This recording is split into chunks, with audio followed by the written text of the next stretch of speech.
Our protagonist, Juyeon, was the one who defeated the Demon King in another world and became the hero who protected the continent's peace. He was happy to see the people of that world relieved, but he was even more glad that he could finally return to his original world. The god then spoke to him, praising him for doing a great job and for choosing to save the world once again. However, he responded that every time he saw her, it was always about choices. Due to the resets, he always had to start from scratch, which meant he had no choice at all.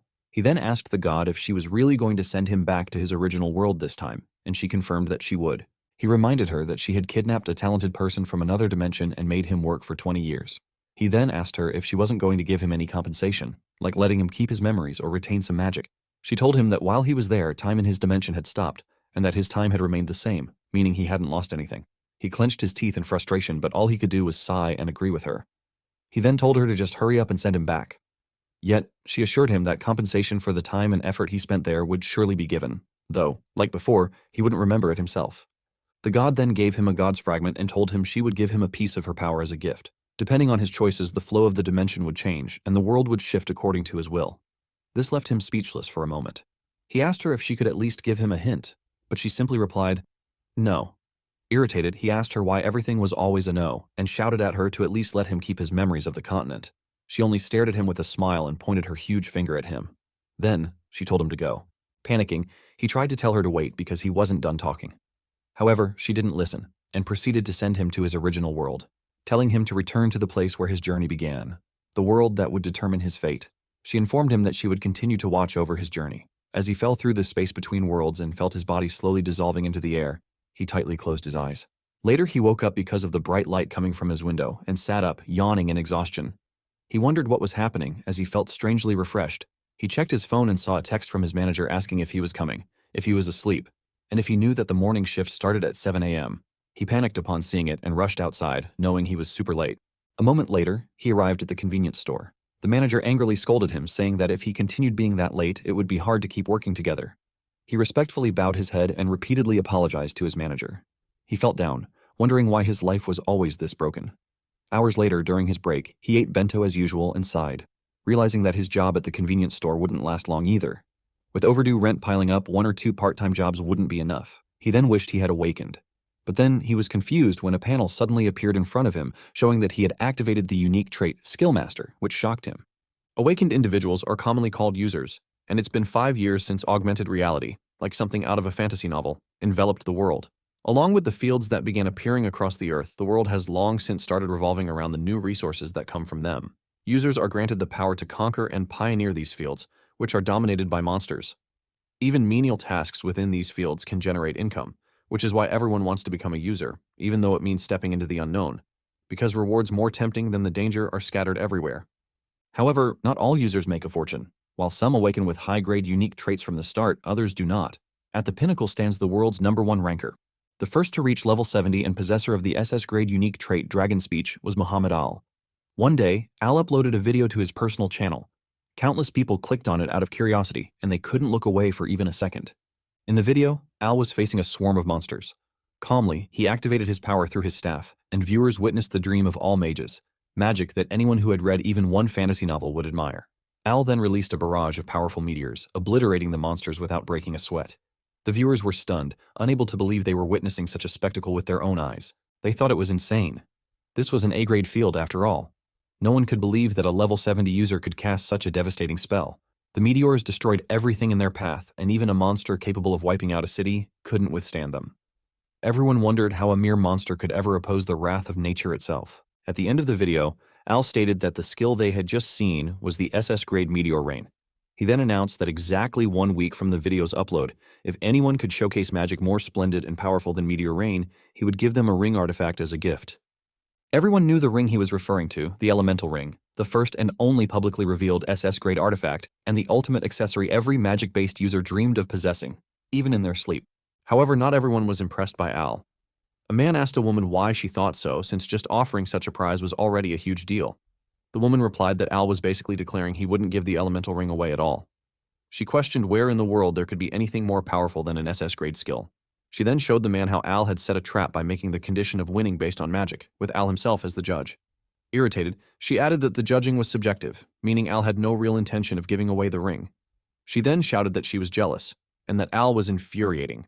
Though people couldn't help but envy Al's flex, the video became a hot topic.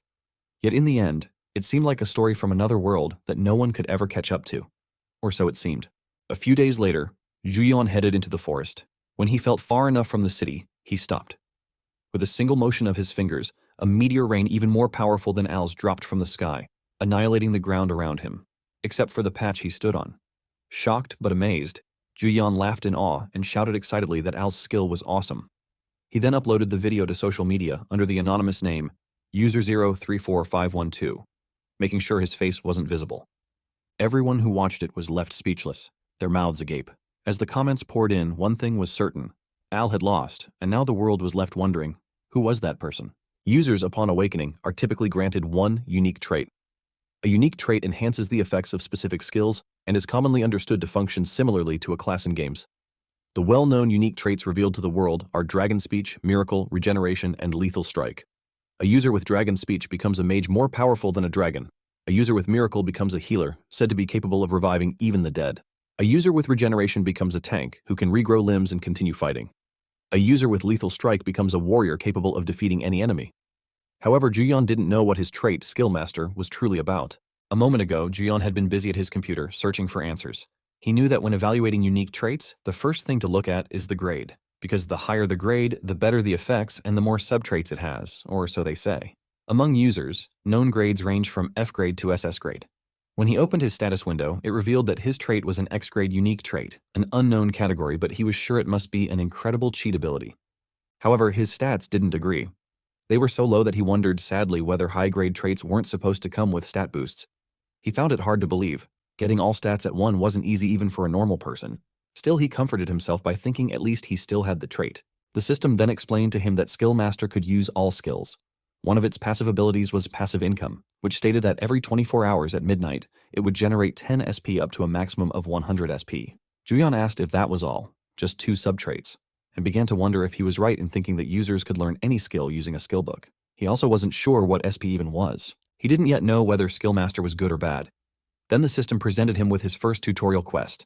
Try copying a skill so the EX grade skill copy would activate. The reward was 20 SP and an event video. The system further explained that skill copy allowed him to replicate a skill, but it would be deleted daily and each use would consume 1 copy attempt. A quest appearing immediately upon awakening was news to him. He knew that to copy someone else's skill, he would have to go to a field. But with level 1 stats, that would be a one-way ticket to the grave. So he decided to ignore the quest for now and instead looked up skill videos. That's when a video of Al appeared. The system analyzed it and confirmed that Al's skill was Meteor Rain, grade SS, and displayed all its details. Then the tutorial event triggered, a linked event from the tutorial quest, and the system informed him that a special tutorial map would now be opened. This was a one-time opportunity.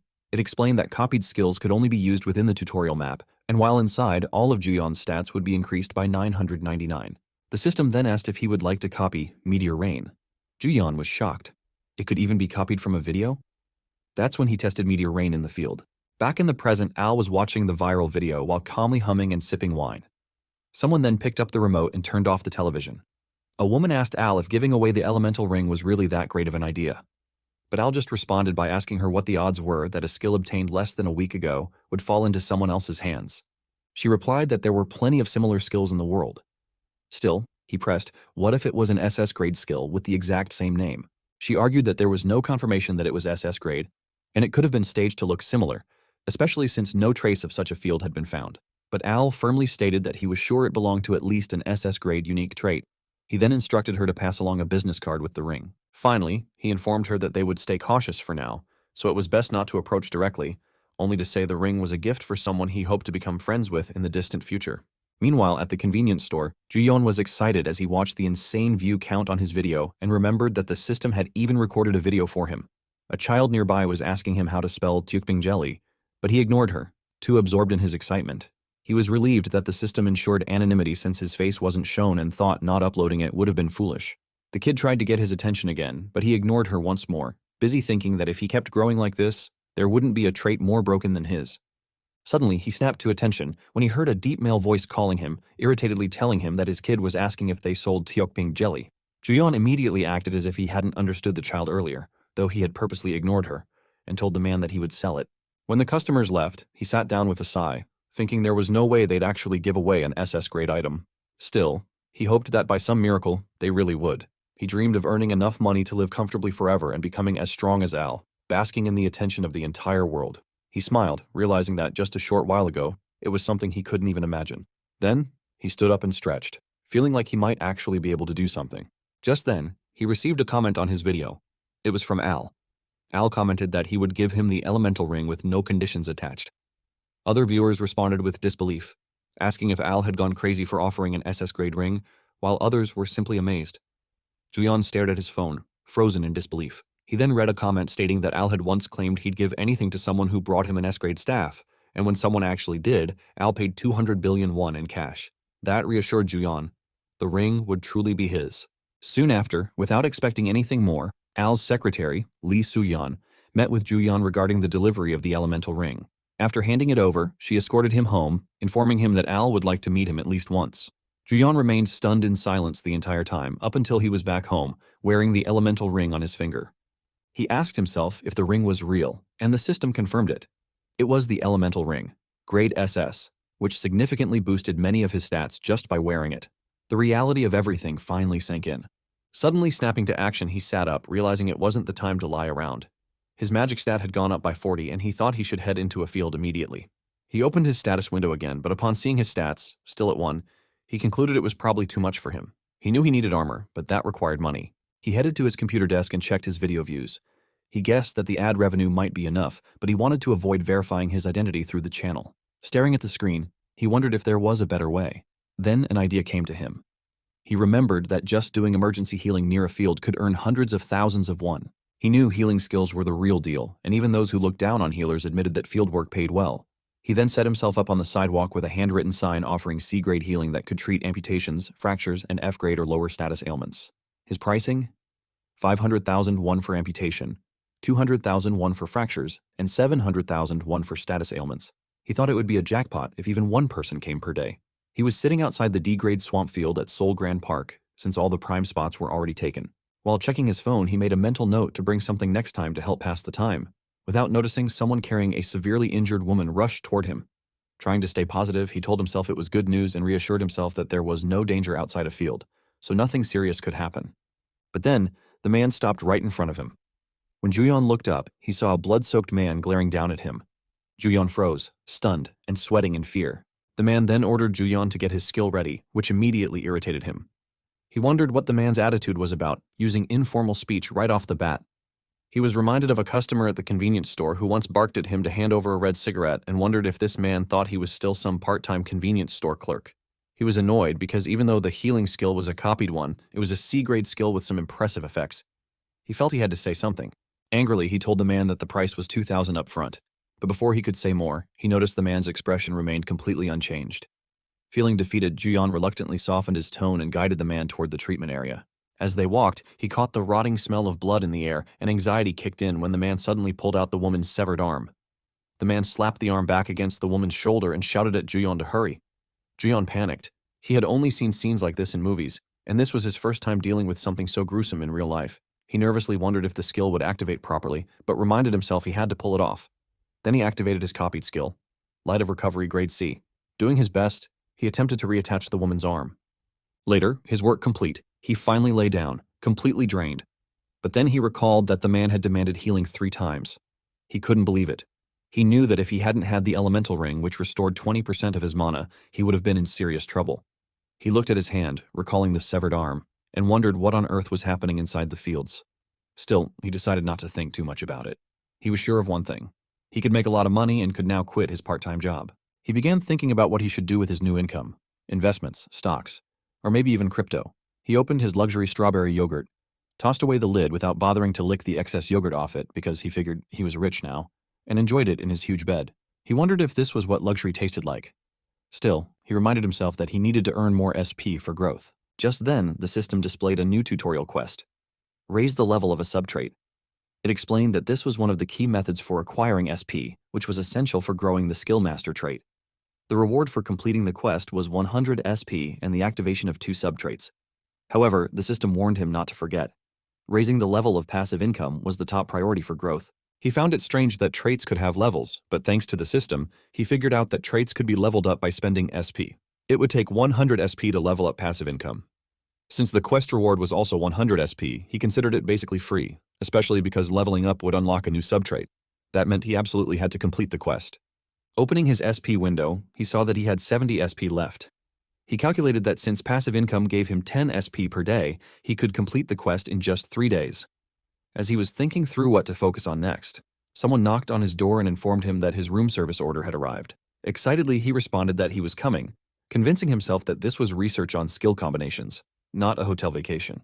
He let the staff bring in the food, and once the table was filled with delicious, expensive dishes, he turned on the television and began eating. From a video, he learned that S-grade and higher skills were practically extinct. He realized that even if he copied them, they would vanish after midnight.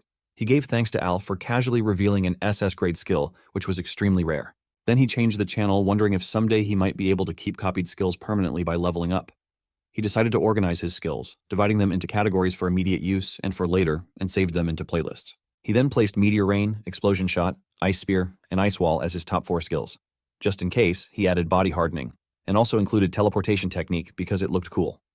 As he kept adding more, he thought to himself that internet skill shopping was the best. Bro is shopping skill, like it's clothes. A moment later, he had finished all the food, enough for a whole party, and leaned back on the sofa comfortably. He had registered as a healer with the user association and had taken care of everything. Happily, he lay in bed wondering how much his value would skyrocket if he could use healing, buffs, and magic. He even fantasized about some stunning beauty sending him a love call. A few days later, he was back at his usual spot outside the D-grade field. The woman from the other day approached and told him she was really grateful for what he did back then. He looked at her, speechless and confused. The woman asked if he didn't remember her. He replied no, and added that she was far too beautiful to have had any connection with him. She then reminded him that her brother had brought her to him for healing a few days ago, pointing toward the same arrogant man. He finally remembered and realized she was the one with the severed arm. He had thought the woman was the man's girlfriend, since he had spent so much on her. But now he knew she was his sister. She shyly told him she was glad she could thank him in person because if he hadn't been there, she might have actually died. She then asked if he was currently in a party, to which he simply replied no. She asked again if he belonged to any guild, and again he replied no. She smiled and said that was perfect, because their party needed a temporary healer. Her offer startled him. He wasn't ready to step into a field yet, and he knew he needed to decline. But then she sweetly asked if he'd like to grab a coffee and chat if he had time, adding that if he gave her his number, she'd contact him later. She really tries to riz our boy. He blushed and was about to agree, but suddenly, both of them were shocked by a loud scream. A man was dragging another severely injured man, shouting that they'd gotten wrecked in the field and needed a healer who could treat status ailments. Hearing the sound of money, he rushed to them and activated his healing skill. After treating the injured man, the comrade handed him payment. Juyeon then glanced back at the woman. With tears in his eyes, he apologized and explained that joining a party was just too much for his level right now. She laughed awkwardly and reassured him that they could carry him. They had an S-grade tank and an S-grade mage. But Juyeon quietly collected his money and folded up his mat. Confused, she tried to stop him, but he sprinted away while repeatedly apologizing. He didn't dare look back, haunted by the memory that even S-grade users had barely escaped from a D-grade field just moments ago. He kept running, face flushed with embarrassment and regret, wondering when he'd ever get the chance to party with a beauty like her again. He swore to himself that he'd quickly gather money and SP and become a true golden spoon mage. Later that night, Juyeon lay on the balcony of his hotel room gazing at the city lights and thinking that this was finally the day he had been waiting for. Just then, the phone next to him rang. It was exactly midnight. The system popped up, informing him that he had obtained 10 SP and asked if he would like to upgrade passive income to level 2. He agreed. With the upgrade, passive income increased to level 2, boosting his SP gain every 24 hours at midnight from 10 SP to 50 SP. Amazed by the 5-fold increase, he wondered if he should check his quest rewards. The system then showed that he had completed the tutorial quest and received 100 SP as a reward, along with a unique trait subtrait and trait bestowal level 1, which grants one random F-grade unique trait to a copied skill. He understood that unique traits represented a user's tendencies. While users could all use the same skills via skill books, the power of those skills varied significantly from person to person, fundamentally due to the differences in their unique traits. This naturally placed Skillmaster at a disadvantage. Without unique traits, copied skills would always perform worse than those of the original user. However, Meteor Rain in the tutorial map had been an exception. Now he wondered if copied skills from this point on would also come with unique traits. It felt like a cheat, though the word random still bothered him. The system then presented his options. Light of Recovery. Heals severed and fractured areas, restores 15% health, and cures E-rank or lower status abnormalities. Mana requirement, 25. Mana cost, 250. a unique trait that increases magic attack power by 10%. He knew he'd have to test things himself to be certain and wondered what to try first. Thinking it was about time to graduate from being a healer for hire, he was suddenly presented with a new tutorial quest to hunt a minimum of 20 monsters using copied skills, level up to unlock more diverse skill copying, and access additional skill master content. The rewards included 200 SP, an upgrade to skill copy X grade, and sub-trait level 2 activation. He stared at the quest window, speechless. It truly felt like someone was watching him in real time and assigning quests. Glancing at his phone, he wondered whether he should copy that flame magic video for practice. Playfully, he thought that since the traits were random, he couldn't expect anything amazing. But before he could think further, skill copy activated on its own. It copied Fireball, grade E, a flame orb that could be thrown within a 20-meter radius. Mana requirement, 10, mana cost, 70. Along with the skill came the unique trait Ignition, grade F, which applied a grade F burn effect for 60 seconds to any target hit by flame-type skills. Juyeon couldn't help but wonder if someone really was behind the quest window. The next day, he arrived at the entrance of the Daegwalyong sheep farm in the Cape. He stood at what felt like the boundary between reality and the field. He calmed himself, reminding himself that he had spent all his money on gear. Even if it was cost-effective, it was still decent enough. Regaining his confidence, he shouted a proud farewell to his days as a healer for hire and welcomed himself to the hunting field. A few days later, people on social media were buzzing about a psycho who was massacring mobs with fireballs at the sheep farm. Some guilds had even tried to recruit this fire psycho, but he turned them down, leading many to wonder if it was because he didn't like the nickname. Jeon, however, remembered the 3 no-name guys who had asked him to join their guild. That wasn't why he declined. He reminded himself that he had once rejected an offer from an S-rank beauty. He then questioned if he really laughed while hunting, which might have been why people were calling him a psycho. Checking the video, he saw a monster rushing at him while he repeatedly threw fireballs. He remembered smiling and even laughing out loud as he eliminated them. Watching himself, he was speechless and slightly guilty at how excited he'd gotten over how easily the mobs were dying. Having completed the tutorial quest to kill 20 monsters, he received 200 SP and unlocked skill copy EX grade and sub-trait level 2, efficacy level 1, which reduced the mana cost of copied skills by 10%. He also gained 800 SP. Though he was running out of mana, the reduction in mana cost kept him going. Then, he noticed a boss raid post in the beginner user group. The comments were asking if the Fire Psycho was the one who had done the Obsidian Bear raid, an event where only users level 15 or below were eligible for rewards. People were talking about the insane damage, recalling the bear going berserk. The memory hit him suddenly. He immediately stood up and then dropped to his knees in front of his computer, worshipping the #1 ranked user, Al, while replaying one of Al's past videos. A few days earlier, in the field, the Obsidian Bear had appeared, throwing users into a panic as they faced the massive monster. At that moment, the system presented Juyeon with a new tutorial quest: defeat a field boss monster with a reward of 500 SP. Realizing the system wanted him to kill a boss, he focused. The bear charged at the users, but before it could reach them, Juyeon launched a barrage of fireballs in its direction. The bear stumbled back under the relentless assault, and the other users turned to see who was responsible. They saw Juyeon calmly playing with a fireball between his fingers, completely unfazed by the stares. He continued to ignore the crowd, visibly excited as the bear roared in pain and fury. Eventually, he stopped casting, and the bear was no longer visible through the flames. When the smoke cleared, everyone was shocked to see the bear lying motionless on the ground. A user asked if it was really over. Was it really that easy? But just then, the bear stirred and transformed into its berserker phase. It roared, activating Obsidian Bear's Roar, grade A. The roar reduced the stats of everyone in the area, all attributes by 3 and strength, agility, and vitality by 2. The users were stunned, trembling in fear. They couldn't even lift their swords. The team leader tried to rally them, but before he could, the bear furiously swung its claw. Fortunately, the tank managed to block the strike with his sword. Meanwhile, Juyeon stood to the side, staring at a new additional tutorial quest. Copy a boss monster's special skill, with rewards including 200 SP and sub-trait level 3 activation. The system explained the skill. Obsidian Bear's Roar, grade A, triggered when HP dropped below 50%. It reduced all lifeform stats by 3 within a 30-meter radius. If the affected stats were lower than the caster's, they'd be further reduced by 2.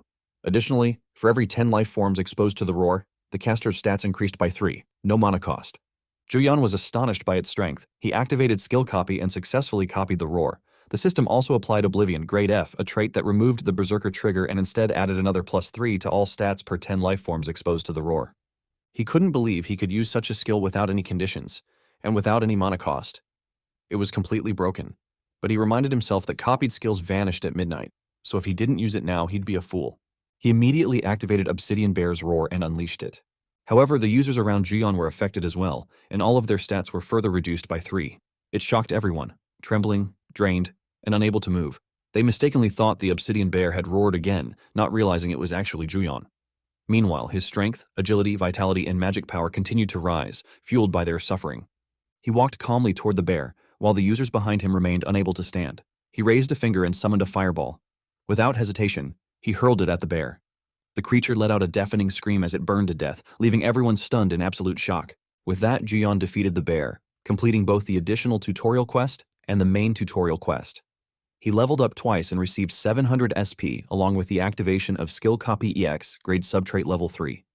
Yet he simply stood still, a huge smile spreading across his face, thinking how exhilarating it all was. The bear collapsed, dead. Juyon was startled when the users behind him suddenly began cheering. They shouted that it was incredible. Embarrassed, he quickly pulled up his hood to cover his face. Somehow, the cheering users looked familiar to him, leaving him wondering what that strange feeling was. Just then, the system announced that it was beginning the process of absorbing the obsidian bear's soul. All users present received a permanent +1 stat boost across the board. Juyon was amazed. He could feel the change and asked if this was the legendary boss monster soul he had only heard about. A field boss's level was typically at least 10 levels higher than the field it appeared in.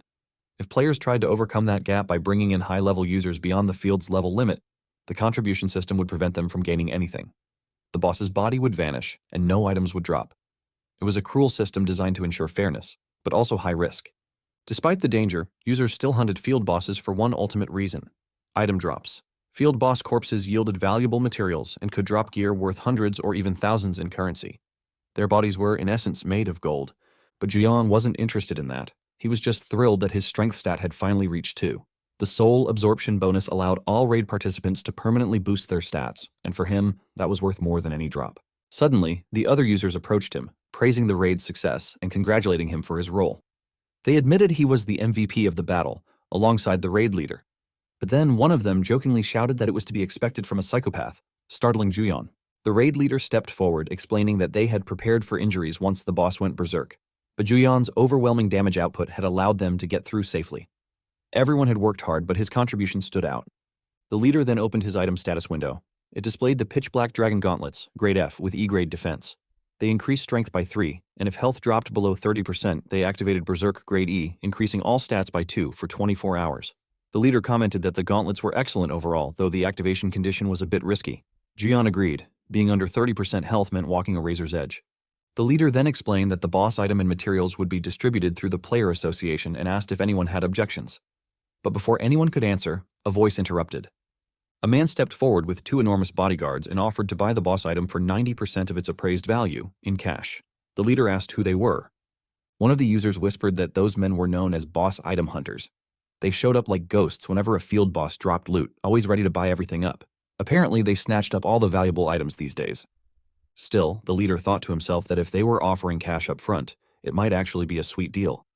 Juyon considered that there were all sorts of strange people in the world and wondered what the suited man and his bodyguards were really after. When the man snapped his fingers, one of the bodyguards opened a suitcase overflowing with cash. The man stated that payment could be made immediately. Juyon stared at the suitcase, stunned, his mouth hanging open at the sight of the shining stacks of money.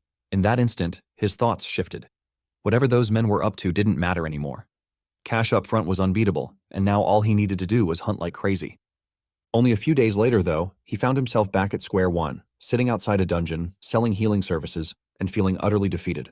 He questioned the value of having earned nearly 10 million won when the armor he needed cost 63 million. The price left him in disbelief. The saleslady, seeing his shock, informed him they had only 2 sets left in stock. In a panic, he turned and ran off, shouting over his shoulder that he would definitely come back. Juyon thought that if only he still had access to the obsidian bear's roar with the oblivion trait applied, he could focus solely on hunting. Fortunately, thanks to the tutorial reward, he could now copy boss monster skills. Still, requiring his health to fall below half just to activate the roar made it impractical. At least he had some fun with it in another field before it disappeared. With no customers around, he decided it was a good time to spend his saved stat points and SP. Opening his status window, he saw he was level 8, with weak base stats and 7 unallocated points. He reflected that while a swordsman fit the fantasy archetype, this world didn't allow for do-overs.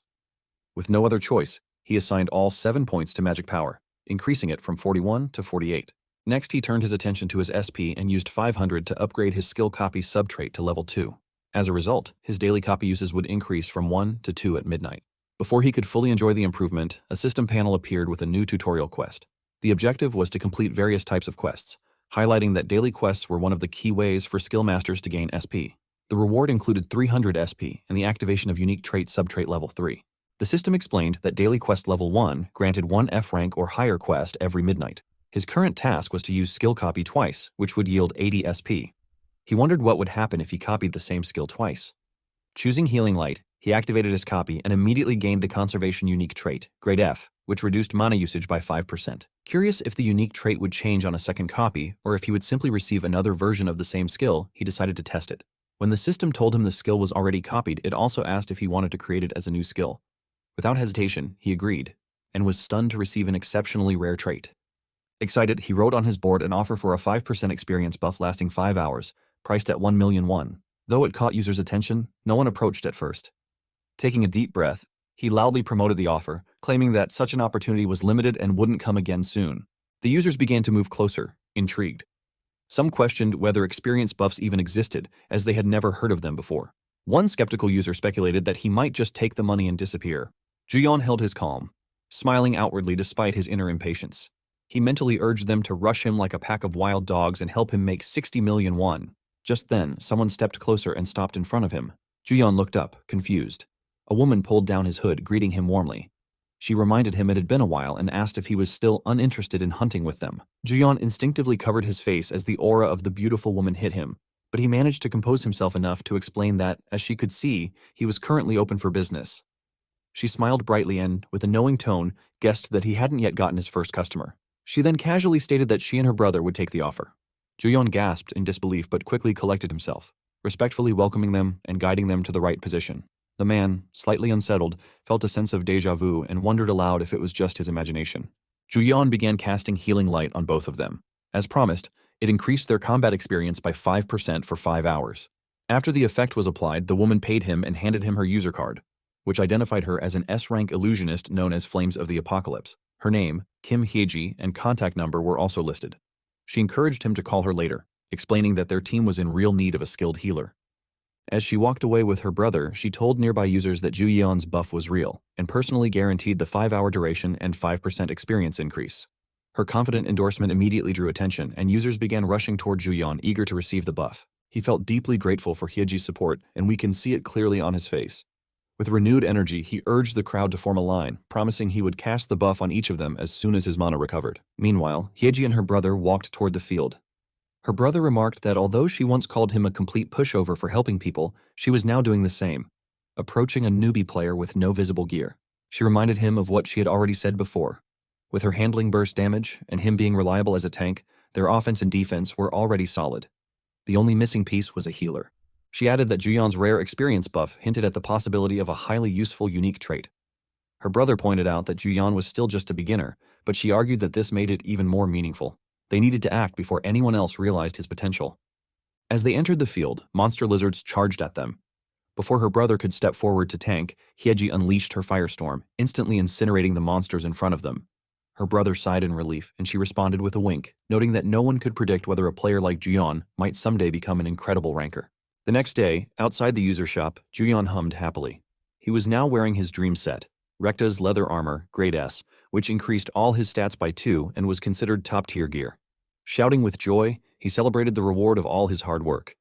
Yet, he also wondered whether passive income wasn't actually better than earned income. Opening his status window and checking the system, he saw that passive income level 2 now granted between 50 and 200 SP daily at midnight. Screaming in excitement, he declared that this was exactly what he needed. He felt relieved knowing that SP would accumulate even if he stood still. Still, he reminded himself that Trait Bestowal Level 2 required 2,000 SP, Daily Quest Level 2 needed 3,000, and Skill Copy Level 3 cost 4,000, totaling 9,800 SP. Doing the math, if he earned the maximum 200 SP per day, it would take 49 days to reach his goals. He was speechless at how steep the cost was, but decided not to let it weigh him down.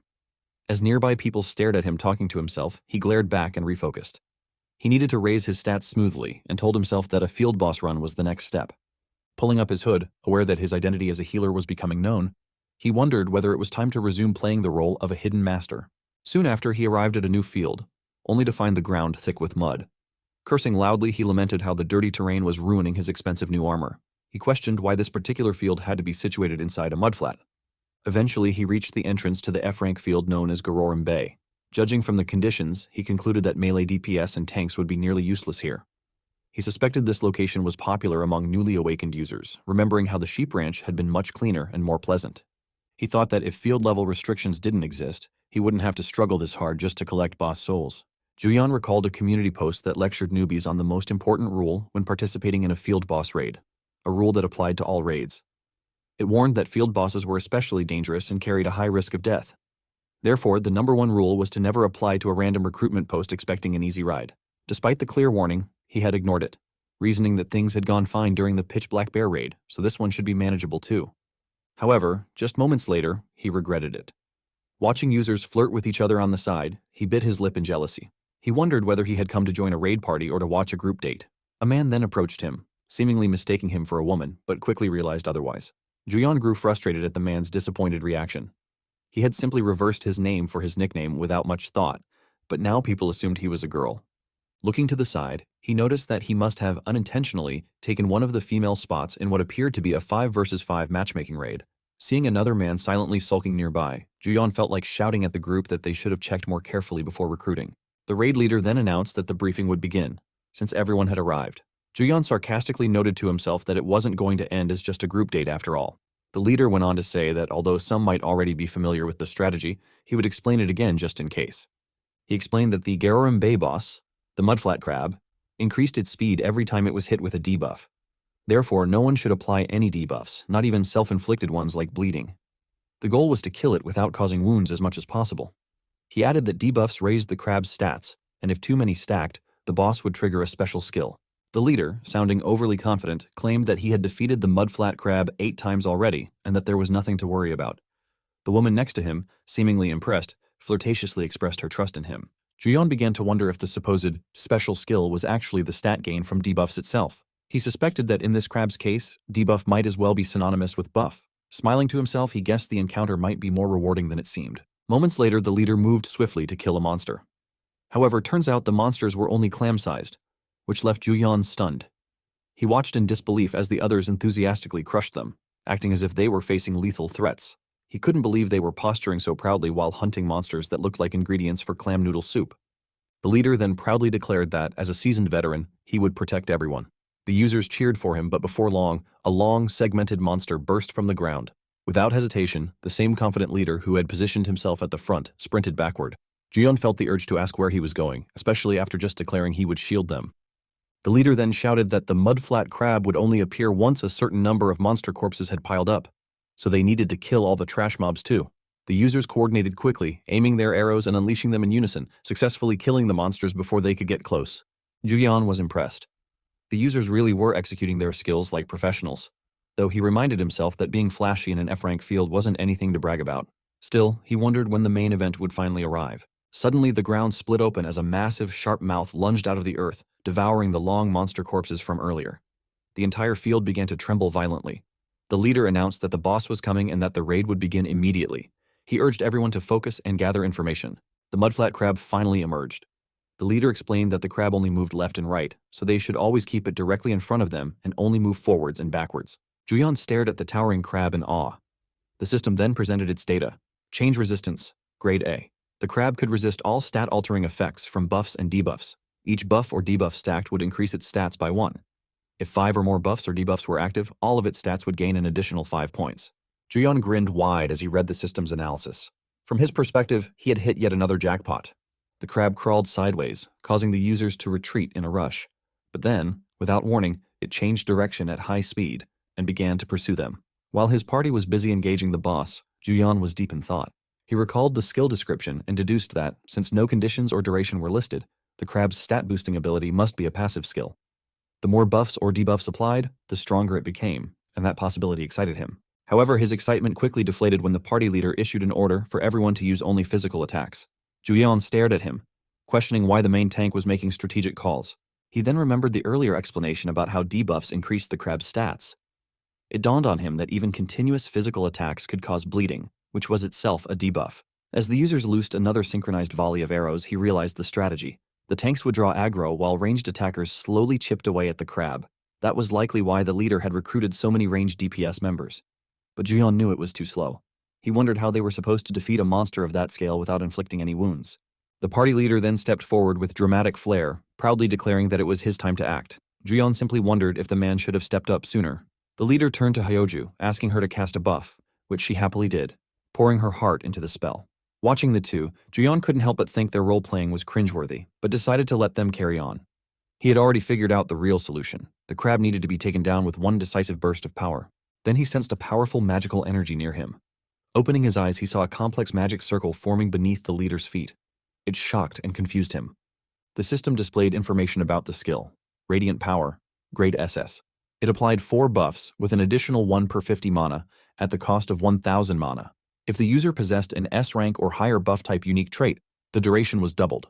If the caster's mana exceeded 150, the skill would apply only A rank or higher buffs. And when used on oneself, the duration doubled again, and the effects increased by 50%. Juyeon stared at the leader and Hyoju, stunned that an SS rank buff skill was being used in a place like this. A memory came to him from a few days earlier. While buying his dream armor at the user shop, the sales lady had asked if he recorded videos or broadcasts.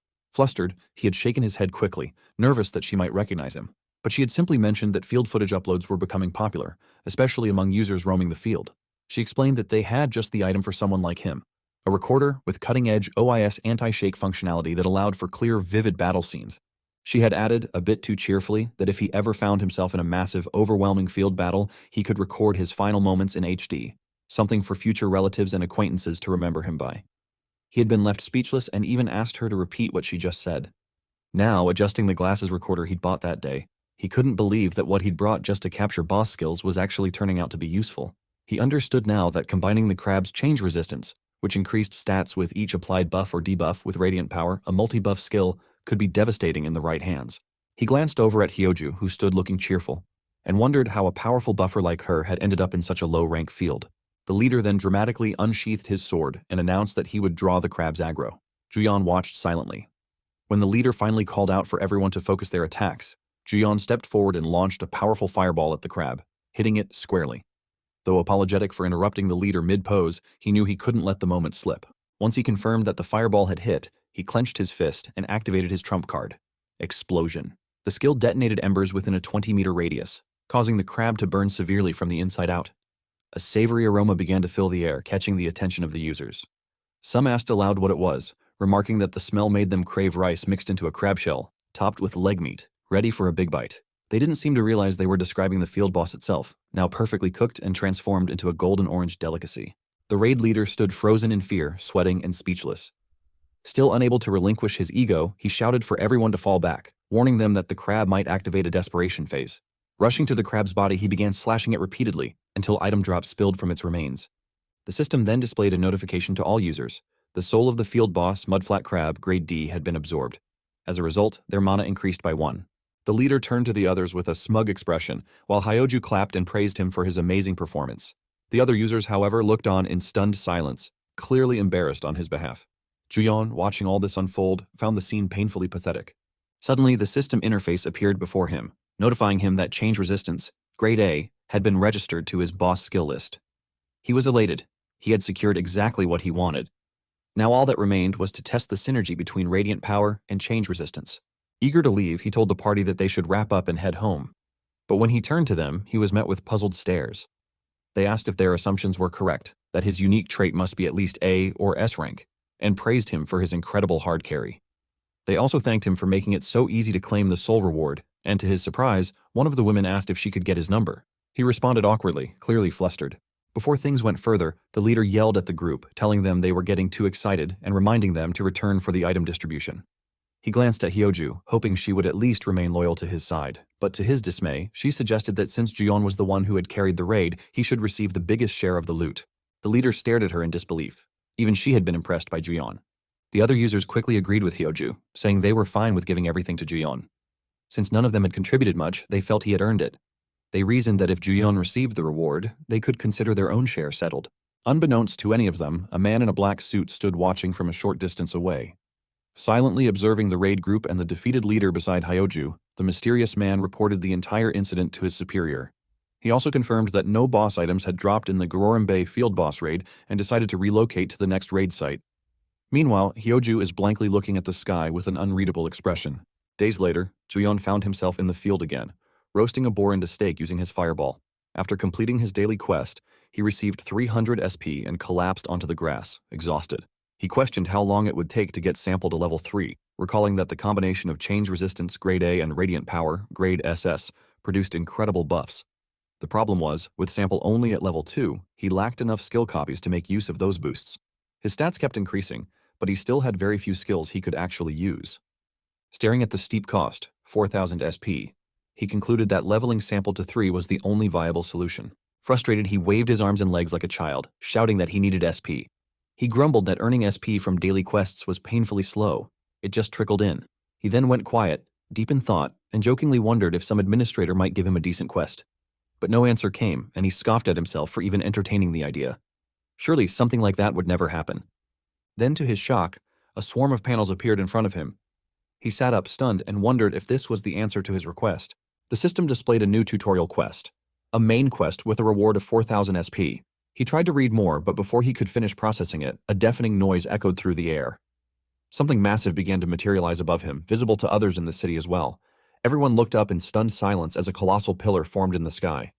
The system identified it as F-Rank Special Field, Sky Island Canal, with an entry level of 1 to 39.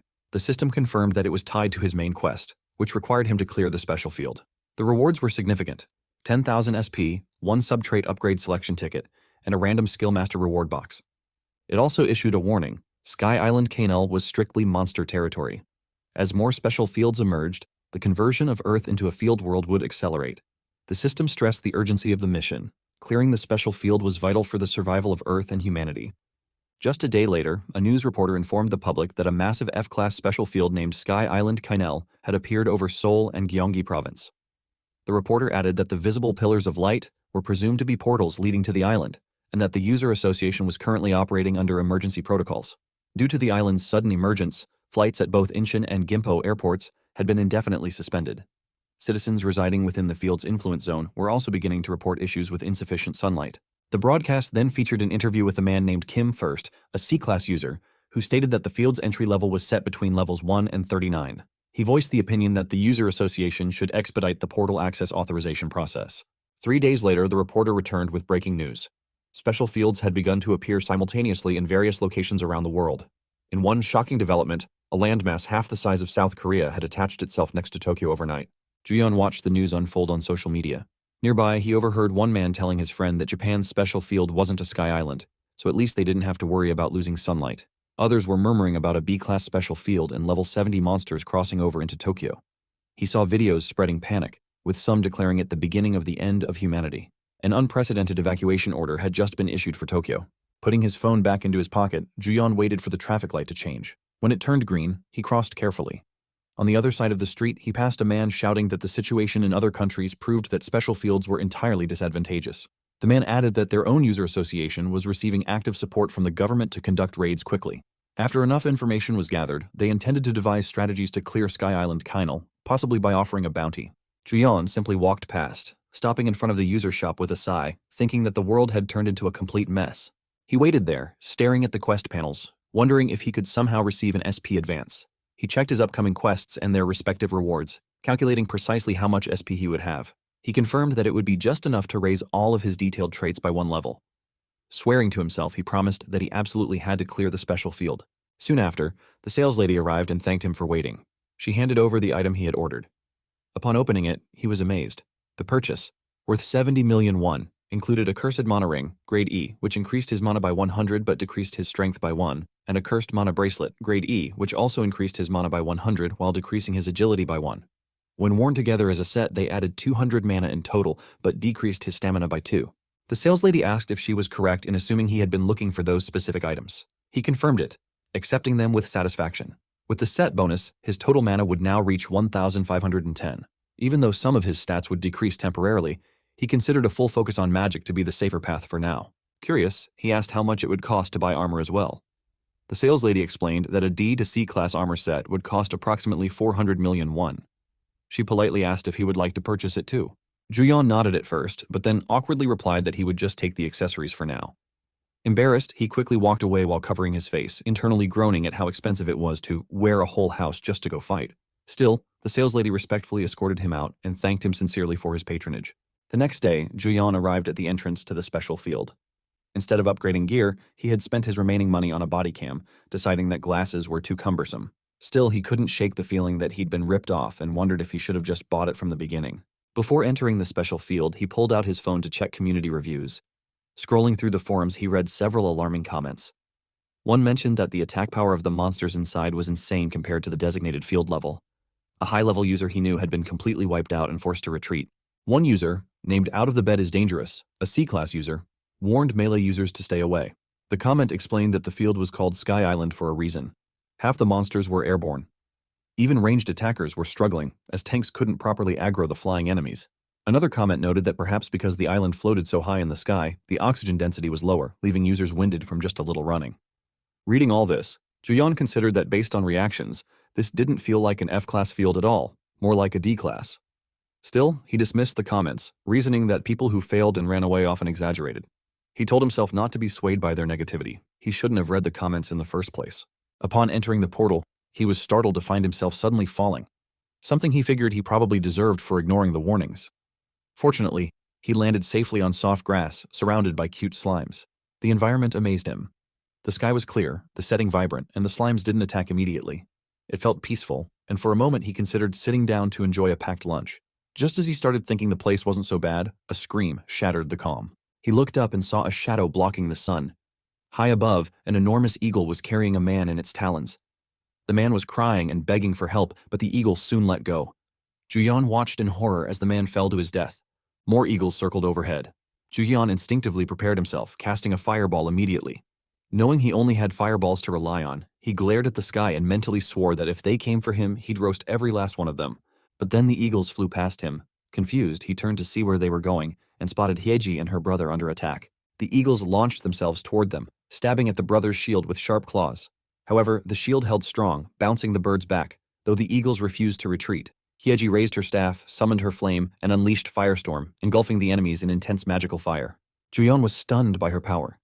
He had expected her to be strong, but not to that extent. Her magic damage was formidable.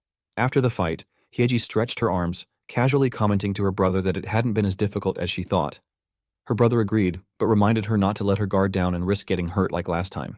At the same time, Juyeon was considering whether he should copy Hyeji's skill as well. So far, he'd only copied Fireball. As he pondered this, one of the slimes quietly approached from behind and began to mount his leg.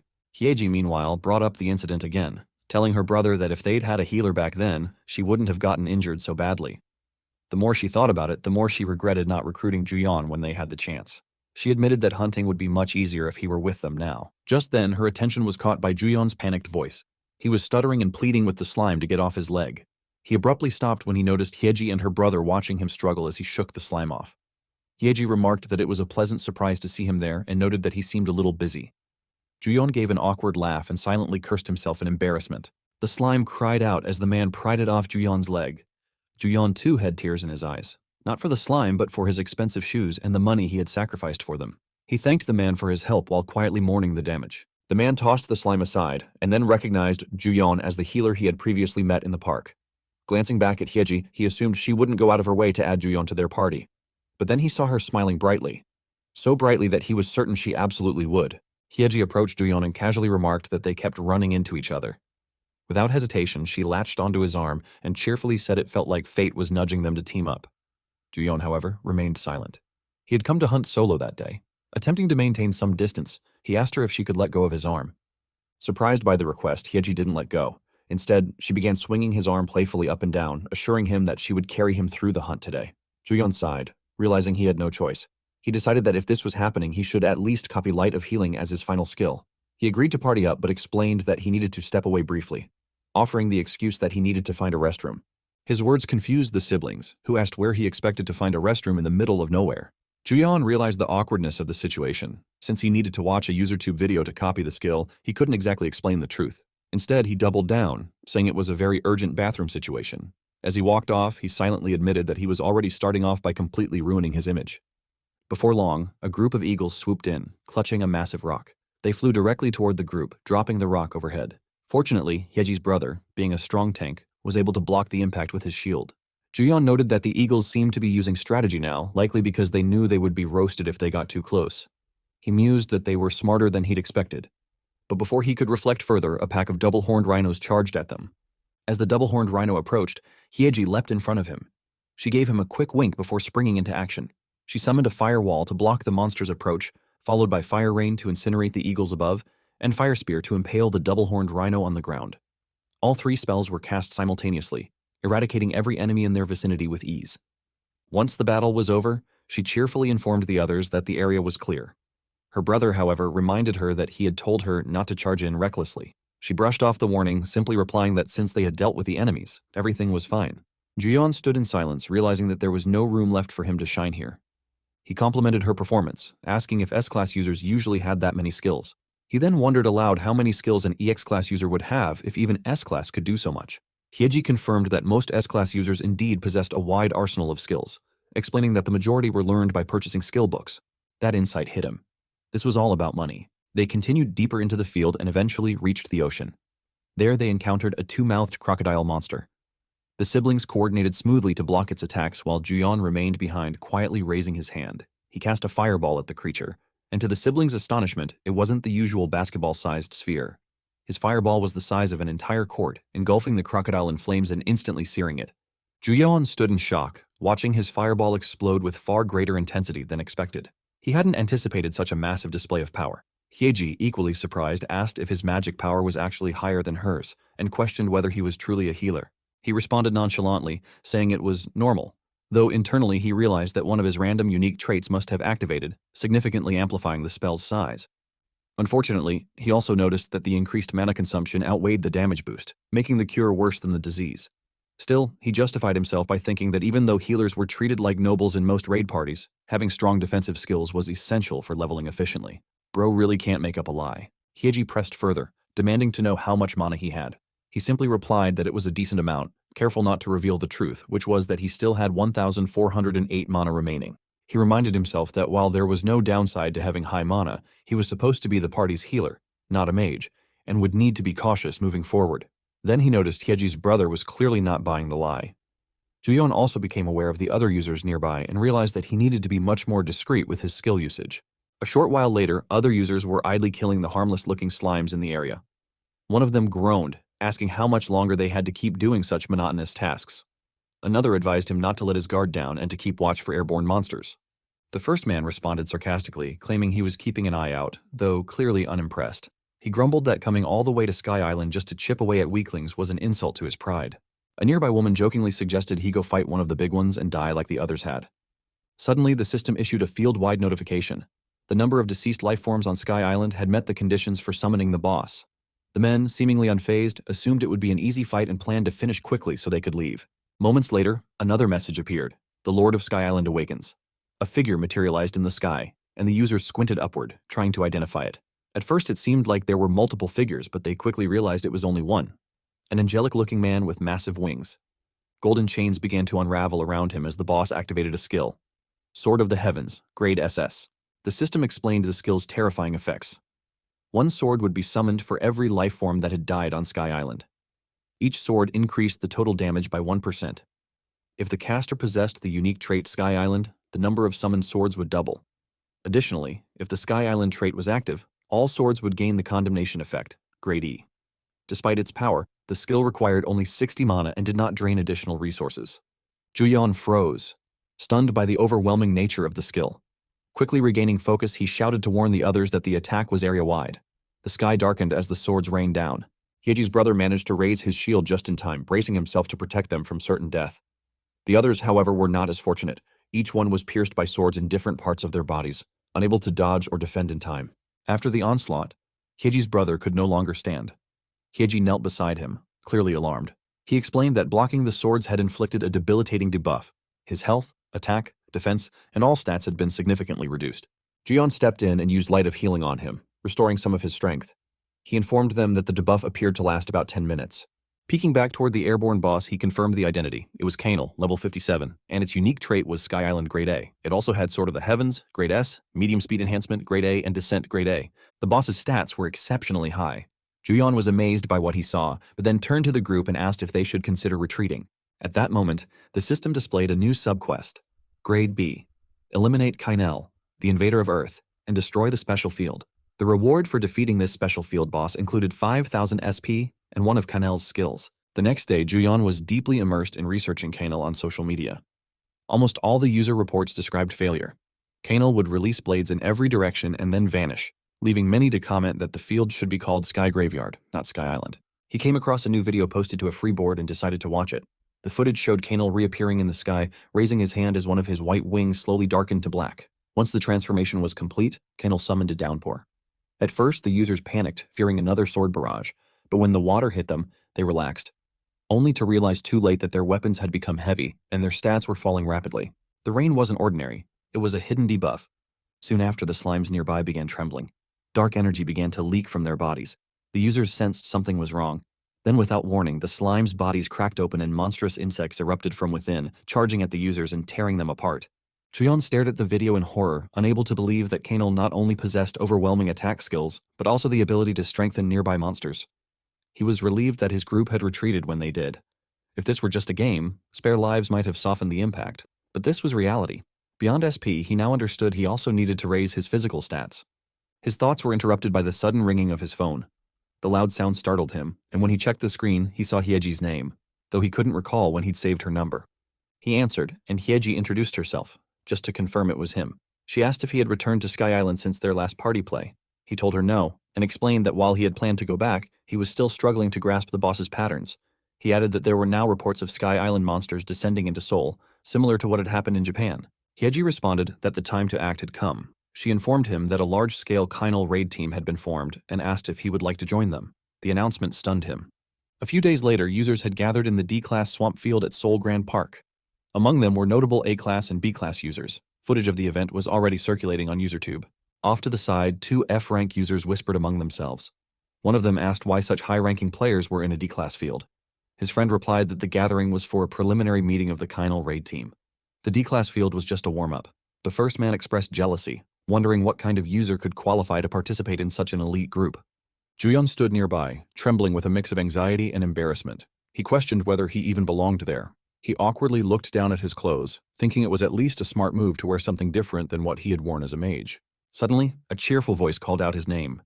When he turned, he saw Hyeji and her brother. Seeing someone familiar immediately put him at ease, and he hurried over to greet them. He quietly asked if it was really okay for an F-Class like him to be present when the minimum requirement was B-Class.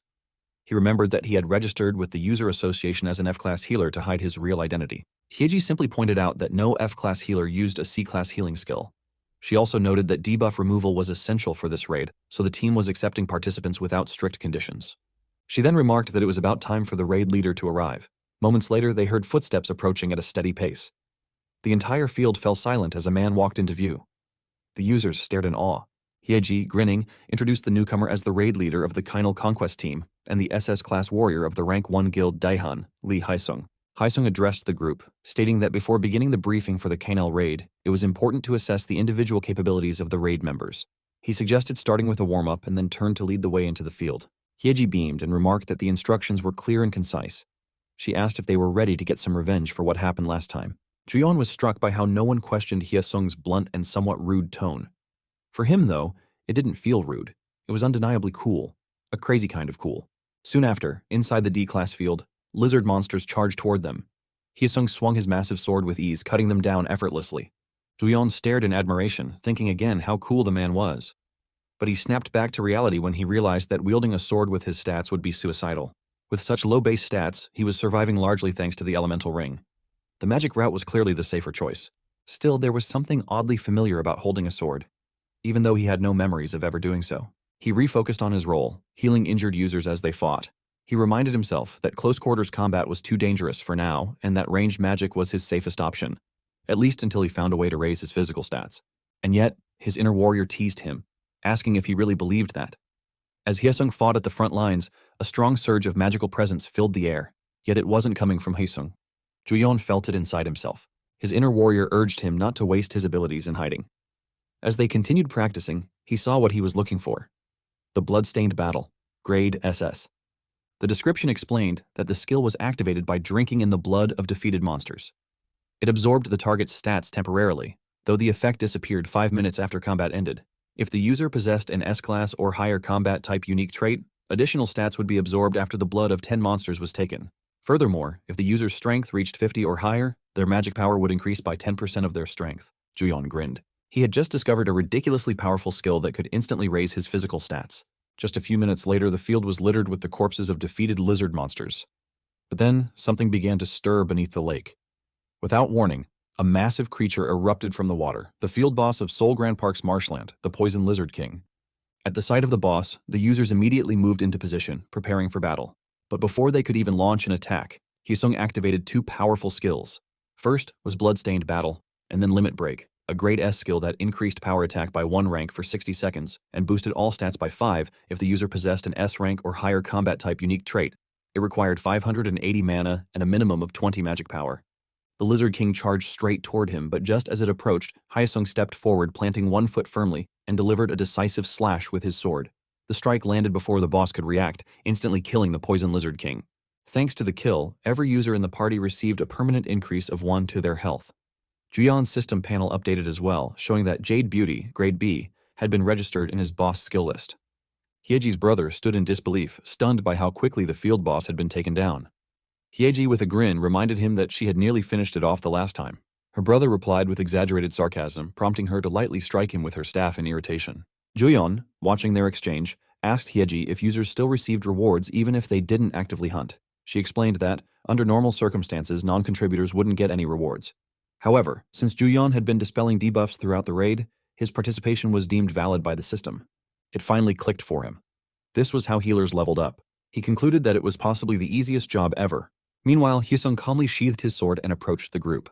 Regaining his composure, he announced that he would now deliver the final briefing and organize the team before reward distribution. He began outlining the strategy. Previously, mages had been grouped together to launch simultaneous attacks. However, there was still uncertainty about whether the strengthened monsters had higher resistance to magic or physical attacks. Going forward, they would divide and deploy based on each user's primary damage type, magic or physical. But as Hyesung spoke, Juyeon found himself drifting. His attention shifted to a system panel showing a new skill. Catalyst Grade B. The skill amplified effects on poisoned enemies. When poison stacked 3 or more times, it would evolve into lethal poison. It had a mana cost of 800 and required 40 magic power. Although the boss had been defeated before Juyeon had a chance to see its skills, he figured Catalyst could still be useful in the future. He smiled to himself, not because of the poison skill, but because of the skills he'd just obtained. Limit Break, Grade S, and Bloodstained Battle, Grade SS. It felt like Santa Claus had arrived early, handing out SS rank skills as if they were holiday gifts. Hyesung turned toward him, addressing him as one of the raid's healers. Juyeon, still giddy with excitement, responded sweetly and eagerly, so much so that Hyesung was momentarily unsettled by the energy in his expression. But Juyeon didn't care. He had gotten everything he wanted, and all he wanted now was to go home quickly. A few days later, the long-awaited day 1 of the Kainal raid arrived. Juyeon, however, was slumped on his bed, so tired it felt like he could die. He opened his status window, groaning as he wondered how long it would take to collect everything he needed. The system displayed that he had exactly 4,000 SP. Relief washed over him. He had managed to gather everything he needed before the Kainal raid officially began. He recalled the daily quests that had occupied his time recently. Defeating 30 crustacean ministers, collecting 33 horned bullhorns, eliminating 30 ground-type monsters, and dispatching 30 monsters with fire attribute skills. All of them were grade E, and he hadn't even had time to rest. Still, he told himself that getting E-rank quests consecutively like that was unbelievably lucky. Sitting up in bed, he consoled himself and decided it was time to level up his most critical skill. If the heavens were helping, he might as well take advantage. The system asked if he wanted to level up skill copy. He immediately confirmed. The system deducted the 4,000 SP and displayed the result. Skill copy had reached level 3. Starting at midnight, he would be able to use 3 skills at the same time. Originally, his goal was to buff attack power using Brilliant Authority and Resistance to Change, then unleash burst damage. But now that red-cloaked Santa, also known as Hyesung, had given him Bloodstained Battle, Grade SS. Having only 3 skill copies wasn't enough. He then wondered whether attaching Bloodstained Battle, Brilliant Authority, and Resistance to Change together would create an additional attack synergy. He thought it would definitely generate a combo more powerful than the original setup. It would have been perfect if he could equip 4 skills. Still, for the day, he decided to copy Brilliant Authority, Fireball, and Resistance to Change, since he could only use 3 skills simultaneously. Later, in the field, he faced a massive dog monster, but he simply smiled happily as he cast Fireball, eager to test his boosted attack power. A few minutes later, on UserTube, players were buzzing about a psychopath named Juyeon, who was one-shotting everything with Fireball in an F-rank field. They speculated that Juyeon was in Gapyeong, which had become a total mess thanks to him. A new video appeared titled, Gapyeong Field, Mountain Snake Getting Utterly Destroyed by Small Attacks. In the footage, users were seen preparing to attack a massive snake monster. However, the snake crawled past all of them, ignoring their presence entirely. They quickly realized its aggro was locked on someone else. The camera followed as the snake chased a hooded man, lunging with its mouth wide open to devour him, only for the man to hurl a massive fireball at it. Viewers were stunned, asking what kind of fireball could be that huge and whether that man was the psychopath. The panic rose as Juyeon sprinted in their direction with unbelievable speed. Viewers were amazed and wondered what his agility stat must be to move like that, and questioned if he was even a mage. The snake then appeared in front of the users, ready to devour them, but a fireball was thrown just in time, knocking the snake away. They turned to see Juyeon behind the blast. But once again, Juyeon sprinted off as the snake charged at him. They watched in disbelief as he repeatedly attacked the snake with fireballs, even shouting at it to just die already. The comment left everyone feeling awkward, unable to believe that someone was actually taking down a field boss using chip damage. A crazy bastard, they thought. Meanwhile, somewhere else, a luxury black car came to a stop. Suyeon opened the door and reported that the field inspection schedule was complete. She informed Al that he had 1 hour and 24 minutes of free time until his next appointment. But Al ignored her, smiling as he watched a video of the so-called psychopath defeating the mountain snake. Suyeon asked if he was concerned about the psychopath. Al replied yes, because he was the one who had received his precious elemental ring. She commented that he seemed quite sure the psychopath was Juyeon, but Al merely asked if she didn't find it interesting. He noted that it hadn't been long since he had given Juyeon the ring, and the ring didn't affect agility or stamina. Yet Juyeon had been dodging attacks with minimal movement, as if he had long-trained combat instincts. Al stepped out of the car and asked Suyeon about the movements of the Raider Guild. She reported that, as predicted, sightings had been increasing near special fields. He then ordered her to keep a close watch on both the psychopath and the raiders, because with so much attention on Juyeon, bugs were bound to gather. Al proceeded toward the mansion, telling Suyeon that he hoped those bugs wouldn't cause trouble for his friend. Elsewhere, in an office room, a blonde man smirked horrifyingly as he watched the video of Juyeon fighting the mountain snake. He had taken a keen interest in the one known as Psychopath. The next day, in the special field, he saw a video of himself on another channel and noticed it had over 4 million views. He was furious, wondering if those people were crazy, and shouted aloud why they were the ones making money when he was the one who did all the work. He questioned whether his right of publicity was a joke, even if not a single speck of his face had been shown. He snapped, realizing that if things were going to be like this, it would be better to upload the footage himself. He shoved his phone back into his pocket and planned to get his channel verified this time and upload the bodycam footage too. He decided his first upload would be titled Level 10 Beginner Mage Soloing E-Rank Field Boss, Mountain Snake, and was certain that if he uploaded the Kainal raid footage as well, the views would skyrocket. He planned to create a separate account to avoid being identified as the same person as the psychopath and began wondering, what if he ended up with 1 million subscribers and received a gold button? He even thought about whether he should upload a verification video. Looking around, he asked aloud how he was supposed to gather materials in the pitch black night. His daily quest was Grade B, and it required collecting 10 essences from the special field, defeating 20 monsters, and surviving in the field for more than 60 minutes. The reward was a quest buff Grade B and a random item box. He sighed in exhaustion, thinking that only E or F rank daily quests usually appeared. Had he seen the quest earlier, he wouldn't have had to come out at night. He still couldn't believe he had slept all day after catching just one measly snake. Determined to finish before the skill reset at midnight, he pressed on. Fortunately, a blue glowing crystal appeared in front of him. He wondered if it was the special essence, picked it up, and the system confirmed that he had 1 out of 10 essences. That confirmed it didn't drop from monsters, which meant he had to search every nook and cranny while running in circles around the field. He couldn't believe he was running again, and thought that if the quest hadn't been B rank, he would have abandoned it already, completely unaware of the eagle circling above him. Suddenly, the eagle lunges at him from behind. Fortunately, he sensed it just in time and managed to dodge at high speed. He then calmly looked down at the eagle, which had crashed into the ground. A moment later, the realization sank in and he shouted, demanding to know what just happened and how he had dodged it so instinctively. He watched the eagle struggle to free its beak from the tree and realized that his body had moved before he even had time to think. He wondered if it was the combined effect of using brilliant authority and resistance to change. Raising his finger, he decided to think about it later. He then cast Fireball, roasting both the eagle and the tree. Nearby, someone saw the explosion. The man remarked to his members that quite a few users were hunting even at such late hours. He asked them about Kainal. One of the masked men replied that the advance team had located it in the northwest. The man grinned, saying that just the thought of catching Kainal before that bastard Hyesung and watching him return empty-handed made him excited. His subordinate asked what they should do if other users barged into the raid. The man replied with a sinister smile and ordered them to kill everyone who barges in. A few hours later, Juyeon finished killing 20 monsters and was relieved to finally be done with one of his tasks.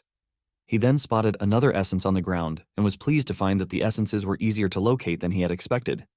He figured he would be able to collect them all before midnight.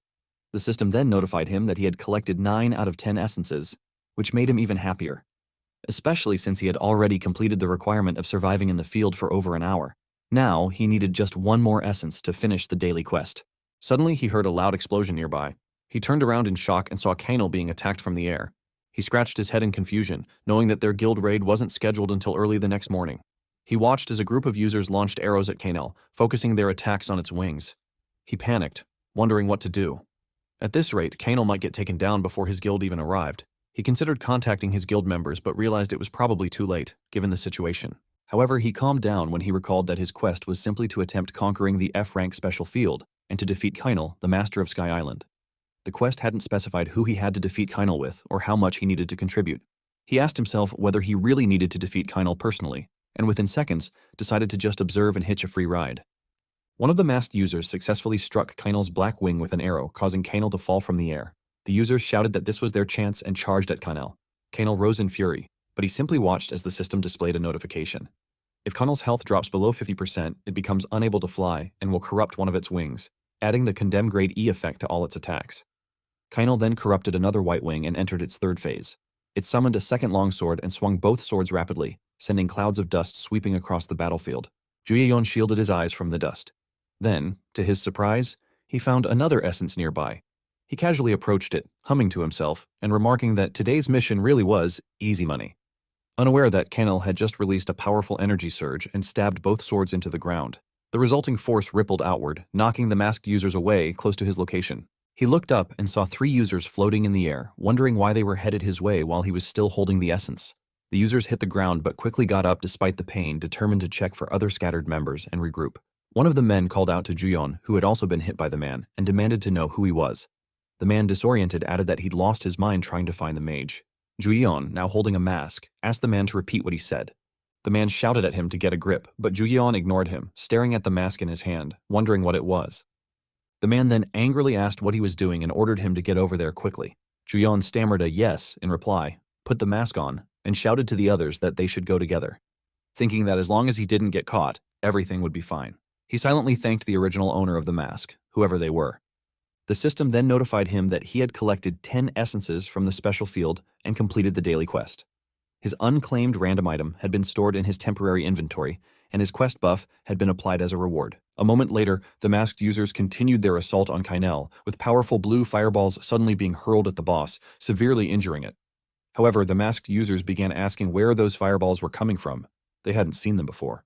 He overheard them muttering that someone was going through hell up close, but someone else was just a pure damage dealer leeching from a distance, which felt like total crap.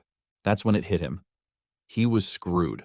His firepower had gotten too strong thanks to the buffs. He knew that if he didn't use any skills, it would look suspicious. But if he did use them, he'd stand out. If they weren't in the middle of an intense fight, he would have already been caught for sure. Still, continuously pounding the sturdy punching bag that was Kainal with his current stats gave him a rush. He and the other users continued launching attacks at Kainal. He thought that since things had reached this point, he might as well blend in and rake in the rewards. The system then notified him, if Kainal does not lose more than 10% of its health during the battle, the summoning order Grade A will activate, summoning the monsters of Sky Island. Additionally, once the summoning order is activated, the subordination enhancement, Grade A effect, would be applied to those summoned monsters. Suddenly, Kainal raised one of his swords into the air and released a powerful energy. The energy spike caught the attention of eagles in the sky and even monsters far off in the distance who had been attacking other users. Those monsters abruptly stopped and began sprinting away.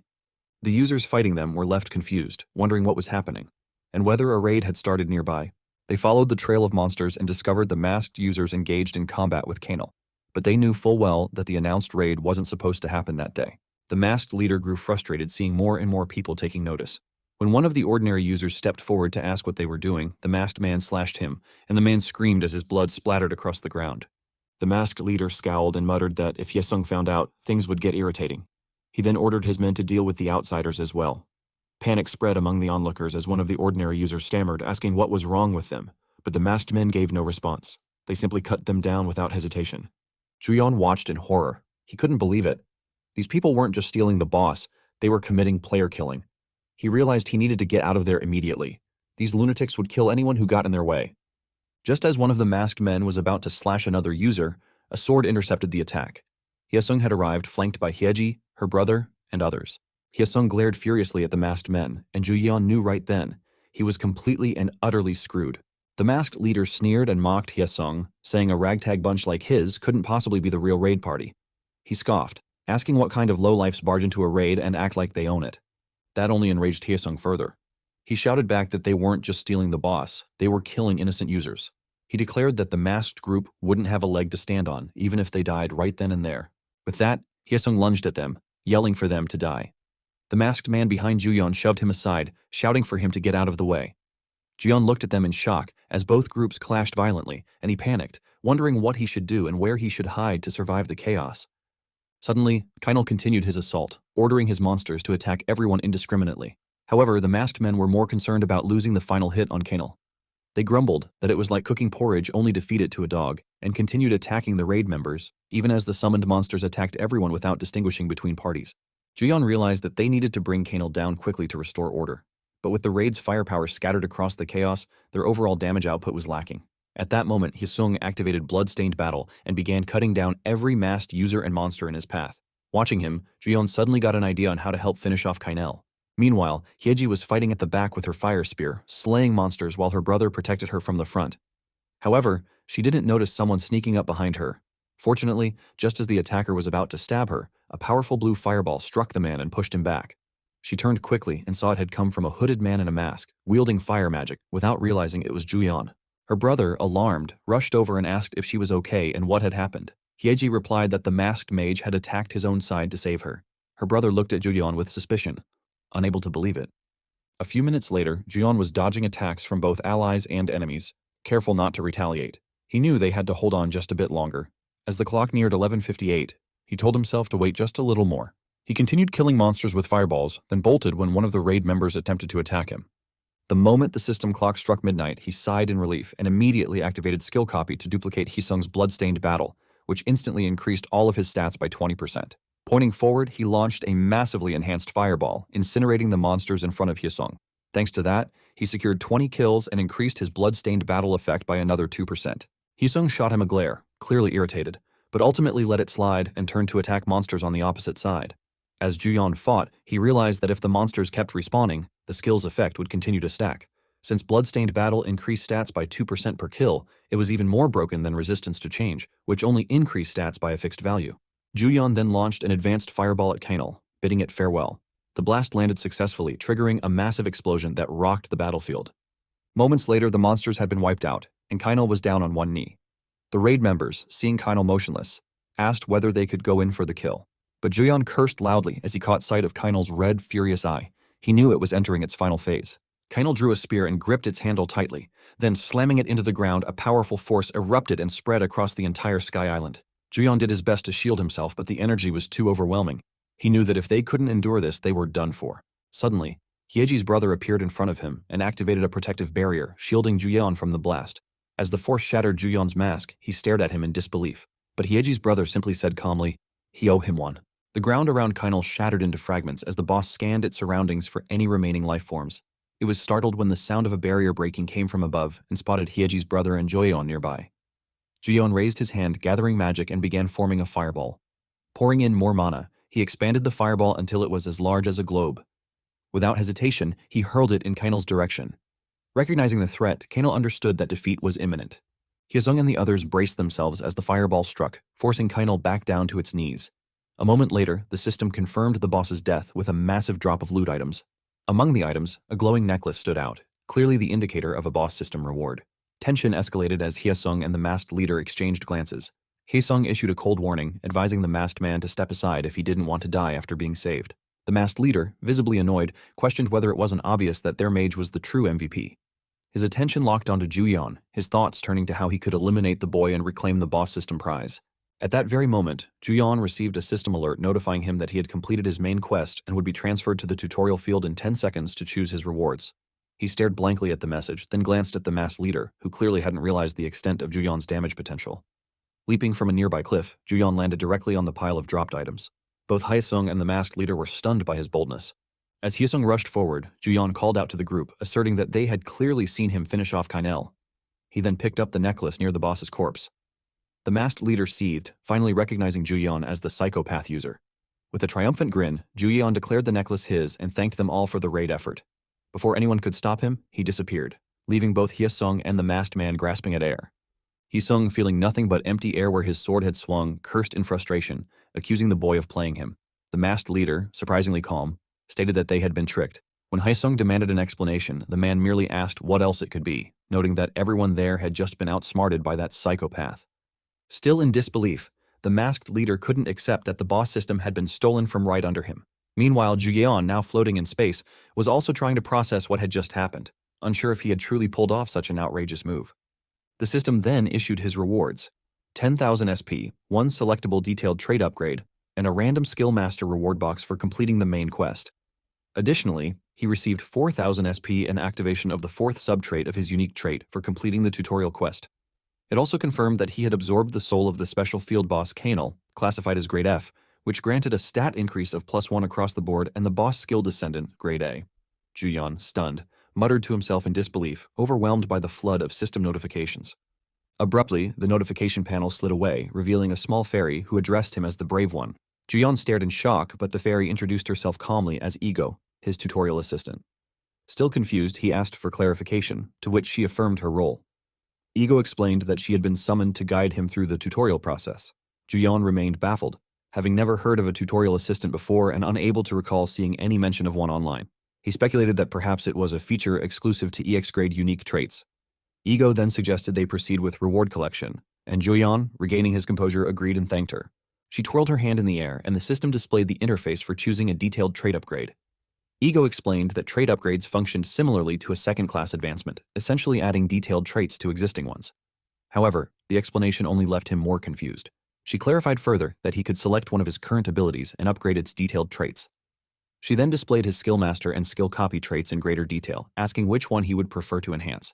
He considered his options carefully. Upgrading income would increase the SP gained from his attacks, which would be beneficial in the long run. But he knew he was currently too weak. If the raid against Kanal had taken place before midnight, before his skills reset, he would have stood no chance of defeating it. He concluded that increasing the number of available skill copies was the smarter move. He informed Ego that he would select sample for skill copy, and she confirmed his choice by applying the detailed trait upgrade. As a result, he would now gain 2 charges for copied skills at midnight and 12 p.m. Additionally, when using skill copy, there would be a chance to either recharge 1 copy or upgrade the last copied skill by 1 grade. He was amazed at the result, though slightly disappointed that the charge was reduced to 2.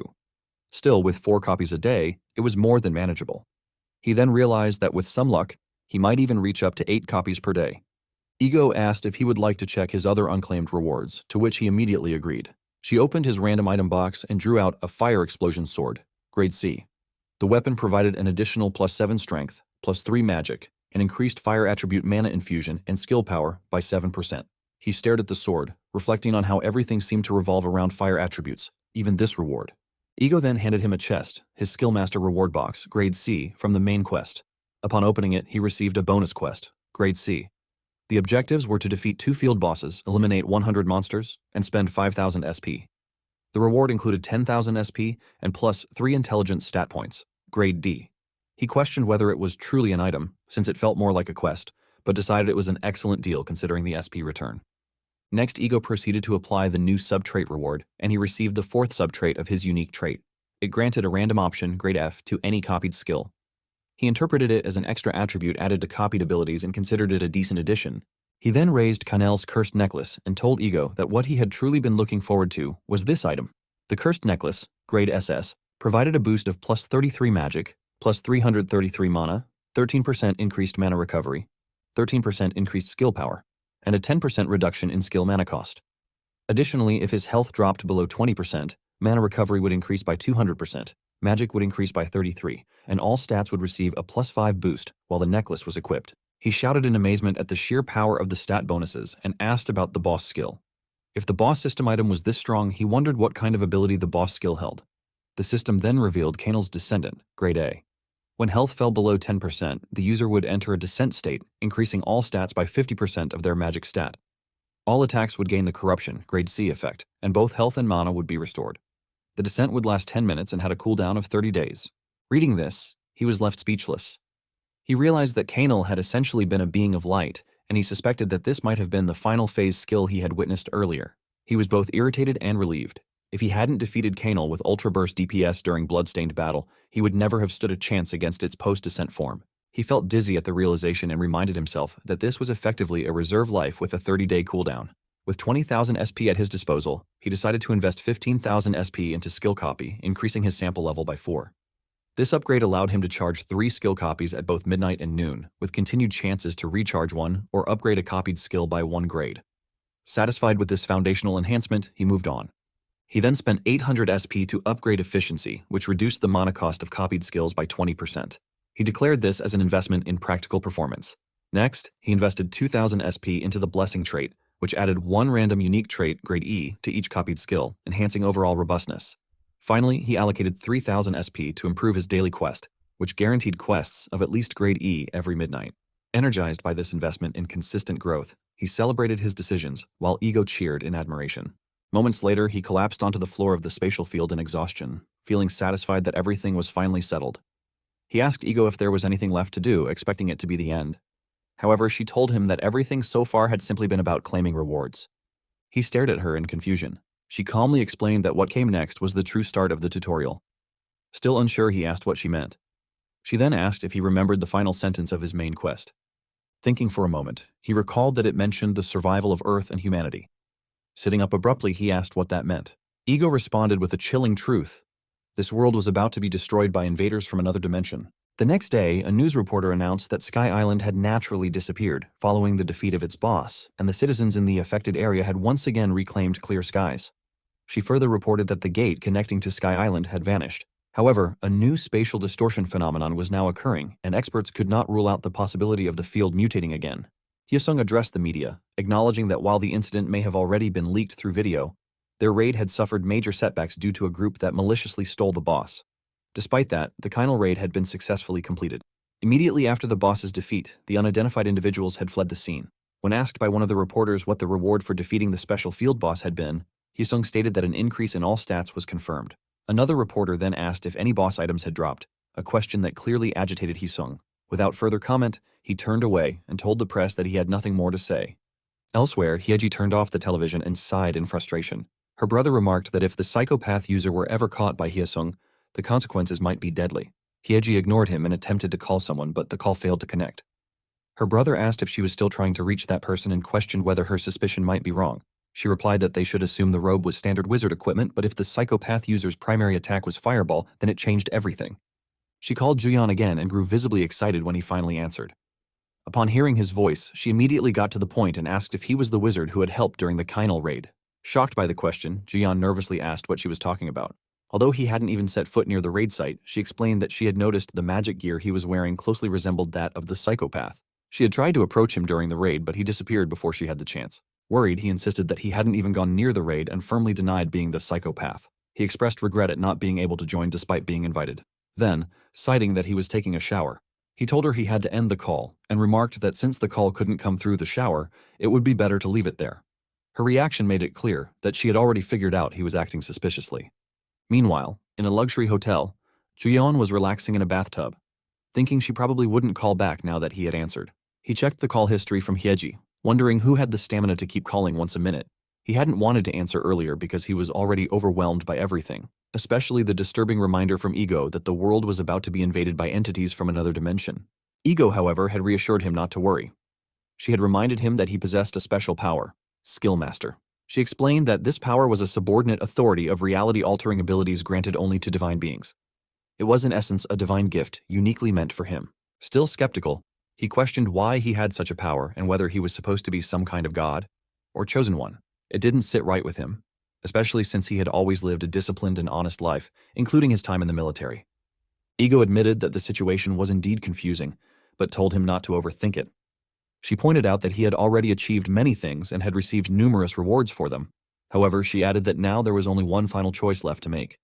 When he asked what choice that was, Ego explained that the power he currently wielded was not yet the full strength of the divine shards. A true hero is someone burdened with the power to save the world. That power could either remain dormant or flourish, depending entirely on the choice he made. She then posed a pivotal question, whether he would be content with simply surviving and enjoying the weight of his power, or whether he would choose to rise up, bear the burden, and save the world himself. Unable to respond immediately, he remained silent. Ego then reassured him that salvation was not necessarily the hero's duty. It was merely one of many options available to him, as it had always been. Back in the present, he still couldn't believe that someone like him, who had been nothing more than a lazy bum until recently, was now contemplating salvation. He decided to forget about it for the time being, and instead planned to eat fried chicken and drink beer after finishing his bath. Meanwhile, at Hyeji's house, she lay sprawled on the sofa, feeling pleased with the work she had just completed. She reasoned that Juyeon definitely had psychopath tendencies based on her sharp intuition and genius-level analytical skills. However, she still lacked concrete proof, so no matter how much she speculated, she would need to meet Juyeon face-to-face to confirm it. Her brother noticed her deep calculation and asked why she was so obsessed with Juyeon. She ignored him and continued her investigation, prompting him to remind her that even S-rank users could die in field zones at any moment. She responded that if she was going to die anyway, then she at least wanted to be the best in that field. To achieve that, she would need someone exceptional, like a psychopath, in her party. Her brother sighed hopelessly and remarked that if she truly wanted to be the best, she should stop acting so recklessly all the time. She nodded, thinking fast. Juyeon caused trouble on Sky Island, then slipped away without a trace, careful to stay out of sight.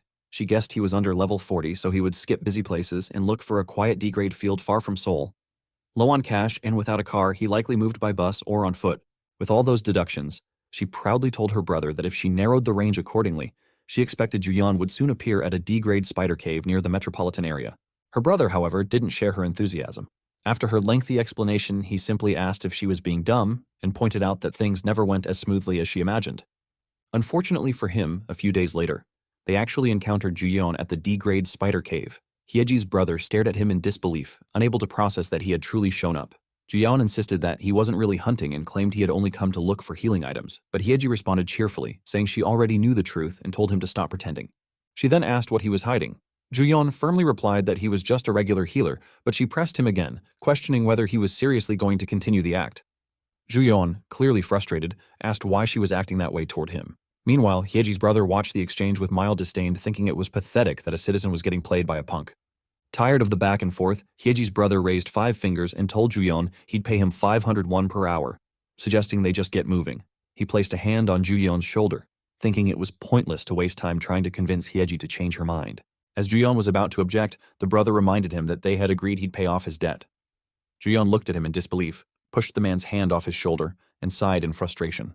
Reluctantly, he agreed to go along with them, admitting that he didn't really understand what all this talk of light meant. But he was going because they were offering 501. Hyeji, thrilled by his response, said they should head straight to the field. Juyeon stopped them and said to wait a moment. When Hyeji asked what it was this time, he explained that he needed to use the bathroom. Hyeji smiled knowingly, while her brother silently recalled her deduction about Juyeon possibly having irritable bowel syndrome. He began to wonder if she had just confirmed it. Meanwhile, Juyeon felt deeply embarrassed, guessing that they had now branded him as some kind of poop freak, completely unaware that in reality they had already labeled him as the psychopath. A moment later, Hyeji continued to press him, asking again whether he was the mage who had scampered off after helping in the Kynal raid, and if he was, in fact, the psychopath. She smiled brightly at him, but he feigned confusion, asking her to repeat what she had said as though he hadn't heard it clearly. Her expression shifted into frustration, annoyed that he was still being so evasive. They were nearing the entrance to the spider cave, yet Hyeji wouldn't let up. She insisted that if he truly was the psychopath, she wanted to repay him for his help.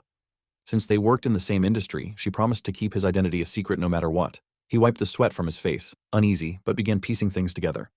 Based on what they were saying, it seemed obvious now that they were convinced the scammer mage was him. He recalled Hyeji's brother mentioning that they had agreed to repay him, and it confirmed that there was no use denying it any longer. Admitting defeat, he confessed that the psychopath and the crazy mage were both him, but he urged them not to tell anyone. Hyeji was astonished but quickly connected the dots. That explained why his magic output seemed greater than hers. He clarified that the difference came down to gear bonuses, stressing that equipment was the key. She agreed and asked him what skill books he used for buffs or healing, considering he was a mage. Before he could answer, her brother stopped walking and reminded her that they were in a fairly high-level D-grade field with a lot of monsters. He asked if she wasn't tired of messing around, and her reluctant agreement seemed to ease her brother's concerns. He then said that since they had earned their 501, he would go ahead and clear the path. Drawing his fire flame sword, he prepared for combat. Hyeji was surprised to see he used a magic sword, something she hadn't known about. He simply explained that he couldn't afford a staff, so he had settled for a sword instead. He considered that due to his magic power stat, the sword was better than nothing. Since he was already equipped, he decided it was a good chance to test out his skills. To Hyeji's confusion, the sword emitted ice instead of fire. Remaining silent, he activated Ice Spear, grade E, which summoned a spear made of ice capable of attacking enemies within a 20-meter radius. He appreciated that being a skill master gave him the advantage of using various types of skills and combining them freely. He then layered a poison, grade D effect, onto the ice spear, which would inflict poison on any struck targets. He launched the spears at the spiders blocking the path, intending to poison them to death. After confirming the spears had pierced the targets, he clenched his fist tightly and activated Catalyst, which amplified the effects on poisoned enemies. When the poison stacks exceeded 3, it transformed into critical poison. They all watched as the spiders' insides exploded from the reaction, killing them instantly. He acknowledged once again that magic wasn't bad at all, but if he were spotted using such flashy attacks, he'd be in trouble. That made him conclude that he should avoid using Fireball for a while. Hyeji, who hadn't expected him to have different magic affinities, asked if he wasn't actually a flame mage. He didn't respond, having realized that Fireball's damage now felt lacking compared to the other magic he had tried. Hyeji stared at him in growing confusion, beginning to wonder what he truly was. Later that day, at a Sampyeongsal restaurant, Hyeji chatted happily while drinking beer. They raised their glasses to toast, but he kept his gaze low, planning to sneak off right after the meal. A short while earlier, he had killed the queen spider, grade D boss, and absorbed its soul. He was pleased with the one-shot kill and the successful skill test and had been ready to head home, until he was startled by Hyeji's loud scream. Hyeji and her brother had just discovered they couldn't acquire the boss's soul due to insufficient contribution. She commented that although she had earned the 501, all she had done was provide minor support. And now the soul had gone entirely to him. Frustrated yet amazed, she said she might as well buy him a sip of wine to make up for it. He quickly agreed out of fear and offered that they should eat some meat instead. It finally sank in that this was a party hunt, not a solo run, and that maybe disappearing right away wasn't such a smooth move after all. Back in the present, he took a sip of his beer and figured he might as well relax and enjoy the drink. But just then, Hyeji slammed her beer glass on the table and called out to him loudly. She announced that she had a proposal that would turn him into bones and flesh, leaving him with the sudden realization that things were about to get messy. She explained that in the field, monsters weren't the only danger. Conflicts with other players often broke out, as seen during the final raid. Some people believed that getting stronger would naturally resolve everything, but the truth was that players didn't hunt boss monsters alone. Even if the enemies were humans instead of monsters, the risk and difficulty remained the same. The weight of her words made him tremble slightly as he understood what she was getting at. Remaining composed, she emphasized that there was no point in hunting alone. It was far too dangerous. She questioned how exhausting it must be to deal with high-level fields without a tank, a proper schedule, or even the hassle of managing taxes from item sales. She then handed him a joint contract, offering to handle everything on his behalf so that he could focus entirely on hunting. He asked if she was serious about signing a contract with him, and she confirmed it. She explained that there weren't many reliable users in the field hunting industry, but he was strong, and they shared a secret. Monsters left behind items when they died, and people left behind their names. If one couldn't become the best alone, then rising to the top with the help of others was the next best path. She added that she hated being a side character more than dying itself. Holding the contract closer to his face, she promised that signing it would grant him access to a free office tel exclusively for users, with the world's most beautiful woman living next door. Her brother, watching the exchange, thought Hyeji was trying a bit too hard. When he asked who is the most beautiful woman, Hyeji proudly and confidently pointed at herself. Both he and her brother were left speechless. Choosing to pretend he hadn't seen it, he commented that the contract conditions were too good to refuse. Hyeji, overjoyed, said they should sign it immediately and celebrated loudly, much to her brother's embarrassment. He told her to sit down and eat. A few hours later, the contract was officially signed. Hyeji explained that the field schedule would prioritize his preferences, and she would manage everything outside of combat, including his daily routine. She handed him a black card and told him to buy whatever he needed. She would handle all the money he earned from field hunts. He accepted the card as she added that if he needed anything clarified, he should just let her know anytime. He looked around, thinking how unbelievable the whole situation was, but replied that her explanation had been perfectly clear. Internally, he was thrilled. It was awesome. He was now living in a penthouse. The contract was a dream for Juyeon. Hunting had never felt easier. More than that, despite trying to avoid unnecessary attachments because of the circumstances, he couldn't help but admit that Hyeji was undeniably attractive. For someone like her to voluntarily become his manager made him feel like even Muhammad Ali had nothing on him. And ever since acquiring Catalyst, everything had been going smoothly. A few days later, the system notified him that his copied Blood Combat, grade SS, had leveled up. He was stunned by the upgrade and shouted with excitement, relieved that he no longer had to rely on Hisung's skills. He decided it was time to test it out with Ice Spear and recalled Hyeji telling him that he was strong. He imagined using Fireball alongside Blood Combat, estimating that the attack power would be overwhelming. Rushing off to find Hyeji, he told her to prepare for the field. Today, he planned to give them a proper ride on the metaphorical bus. Yet in the back of his mind, he wondered if this excitement had made him too relaxed. Maybe, just maybe, he was starting to get careless. Just a moment later, Hyeji and her brother were both fully dressed for the field. Her brother, a rank 37 user, expressed concern, asking if they were really going to a C rank field with just the three of them. Hyeji, who was level 36, replied that they had wanted to check it out at least once. Juyeon chimed in, noting that the recommended level range for C rank fields was between 31 and 40. Despite this, he confidently claimed there would be no problem, even though he himself was only level 15. Hyeji's brother, however, was most worried about him. Hyeji's brother explained that while the system displayed a suggested level, the actual recommended level could vary significantly depending on party composition and field conditions. But Juyeon reassured them both that everything would be fine. He said he had a plan and confidently declared that he would sweep up all the experience for them, convinced that with blood combat grade X, there was nothing he couldn't handle. Later, in the C-rank field at Mount Unak Natural Recreation Forest, a field infamous for its mobile, plant-type monsters, they arrived prepared. Since the area used to be a public forest, it was filled with mutated trees, making it essential to bring at least 2 AoE skill dealers. Juyeon, however, believed today would be different. He launched a fireball at a nearby plant monster that attempted to attack them. The siblings watched in amazement as he took it down with a single strike. Juyeon already knew that fire was the most effective element against tree-type monsters. The system notified him that his fireball had received a 10% skill effect boost thanks to his enhanced Grade E trait. Excited, he took it as a good omen for today's hunt. He decided to copy only the buff portion of blood combat so he could track its stat increases accurately, and also copied a backup skill in case of emergencies. Wanting to test whether blood combat could be copied with his body cam footage as well, he activated his explosion technique to stylishly incinerate a cluster of tree monsters, finishing them off with a flashy last hit. Hyeji's brother looked at him suspiciously, while Juyeon smirked, thinking he had just triggered a bonus effect. Now he could copy up to 5 skills in total.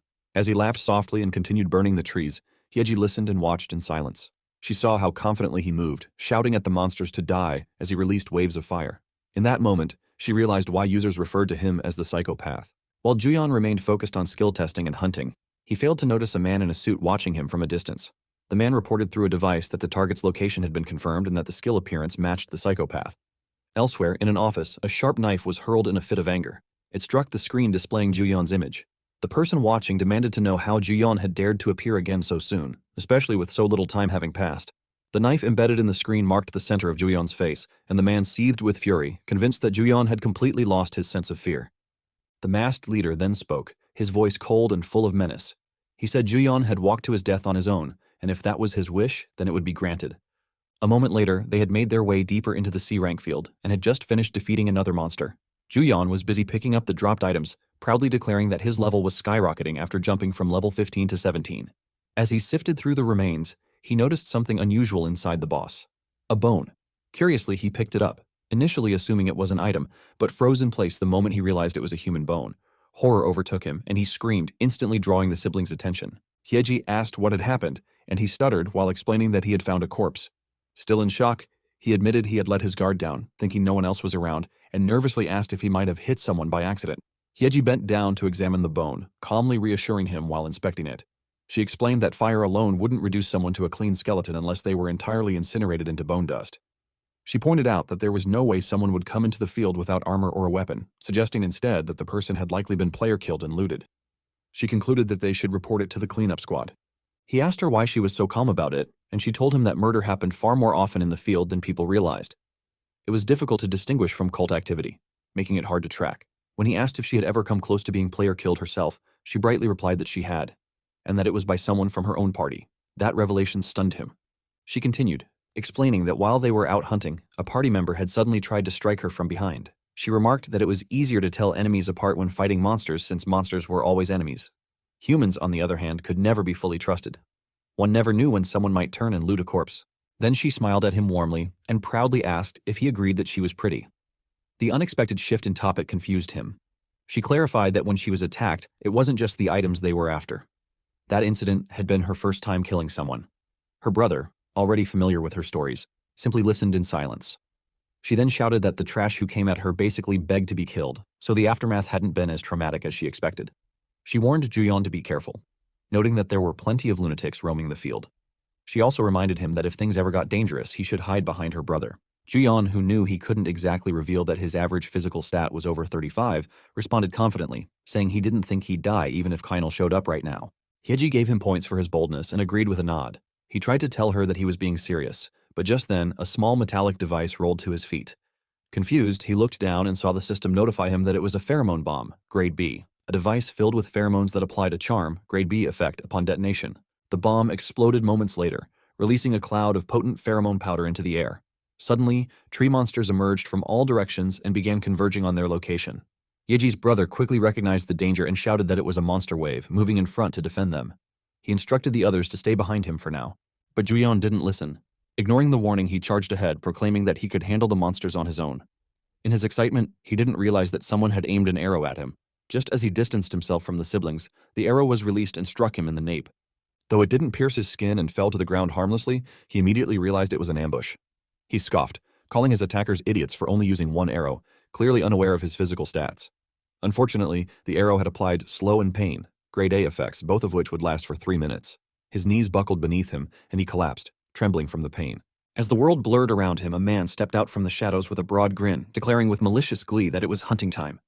The siblings rushed toward Juyeon, but a tree monster charged at them before they could reach him. Fortunately, Hyeji noticed in time. She used her fire spear to incinerate it. The other tree monsters became more enraged and closed in quickly. Hyeji cursed under her breath, knowing that even on a normal day, these monsters were difficult to manage, and protecting Juyeon at the same time was nearly impossible. She realized she had to act fast. She instructed her brother to clear a path. He responded by lifting Juyeon onto his shoulder and told her to follow him.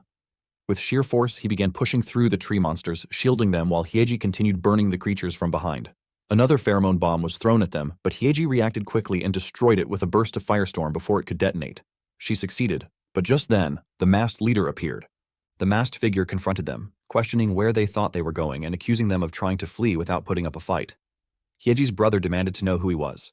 The man stated that he had business with the one her brother was carrying, referring to Juyeon, and claimed that if they handed him over, he might let the others live. The comment angered Hyeji's brother. Hyeji launched another fire spear at the intruder, but he remained still and effortlessly deflected the attack. She recognized his movement and suspected he had been present during the Kainel raid. The man taunted her, noting that while she was attractive, she was clearly clueless. He concluded that she would have to die as well and ordered his men to trigger another pheromone bomb. As the bomb detonated, the nearby tree monsters were drawn in once more. The man remarked that they couldn't rely on pheromone bombs forever and suggested they try to survive a little longer. Hyeji's brother did everything he could to protect Juyeon, pressing forward with his shield. Hyeji behind them rapidly cast fire magic to burn down the charging monsters. Juyeon trembled in pain, his body overwhelmed by the effects of the arrow. His limbs no longer responded properly, and everything felt like it was burning. He questioned how it had come to this and wondered if this would be the end. Then, distant screams from Hyeji and her brother reached his ears. Slowly, he opened his eyes. A splash of warm blood struck his face. In front of him were the corpses of slain monsters. Disoriented, he tried to comprehend what had just happened. His mind drifted back to Hyeji's earlier warning about hiding behind her brother when things became dangerous. That memory fueled his anger as everything that had just happened came rushing back to him. Hyeji, noticing him stir, asked if he was regaining consciousness and whether he could stand. Rather than respond, he reached for his phone. He admitted that it was shameless of him, but said he had a favor to ask. He pleaded with both of them to keep what they were about to witness a secret. Meanwhile, the masked man approached with his group, mocking the siblings for still holding up while carrying Juyeon. As a twisted reward, he promised to ensure it wouldn't hurt much. Hyeji cursed at him, but he ignored her, turning to Juyeon. He remarked that Juyeon had finally risen and sarcastically asked if it hurt badly. Juyeon admitted that it did. The man laughed at his pain, claiming Juyeon was pathetic for whining when he was about to be reduced to bones anyway. Juyeon remained silent and slowly raised one finger into the air. The attackers immediately raised their shields, expecting a fireball, and called him a fool for thinking it would work. Juyeon calmly questioned their certainty. Multiple magic circles appeared above them. The group looked up and quickly realized it wasn't a fireball. Recognition dawned on them. This was the mage who had taken Al's ring. Before they could act, Juyeon lowered his finger. The meteor rain skill activated. Meteors rained from the sky. The attackers scattered in panic. The masked man charged toward Juyeon, yelling that he was insane and questioning whether he planned to die along with everyone else. He tried to insult him, but before he could get close, Juyeon activated Bloody Fury, instantly tearing the man apart. As the meteors struck the ground, explosions erupted all around them. A few seconds later, the ground was shattered, and nothing was moving. However, Juyeon and the siblings were safe, standing clear of the devastated area. He looked down at his hand, then let himself collapse onto the ground in relief.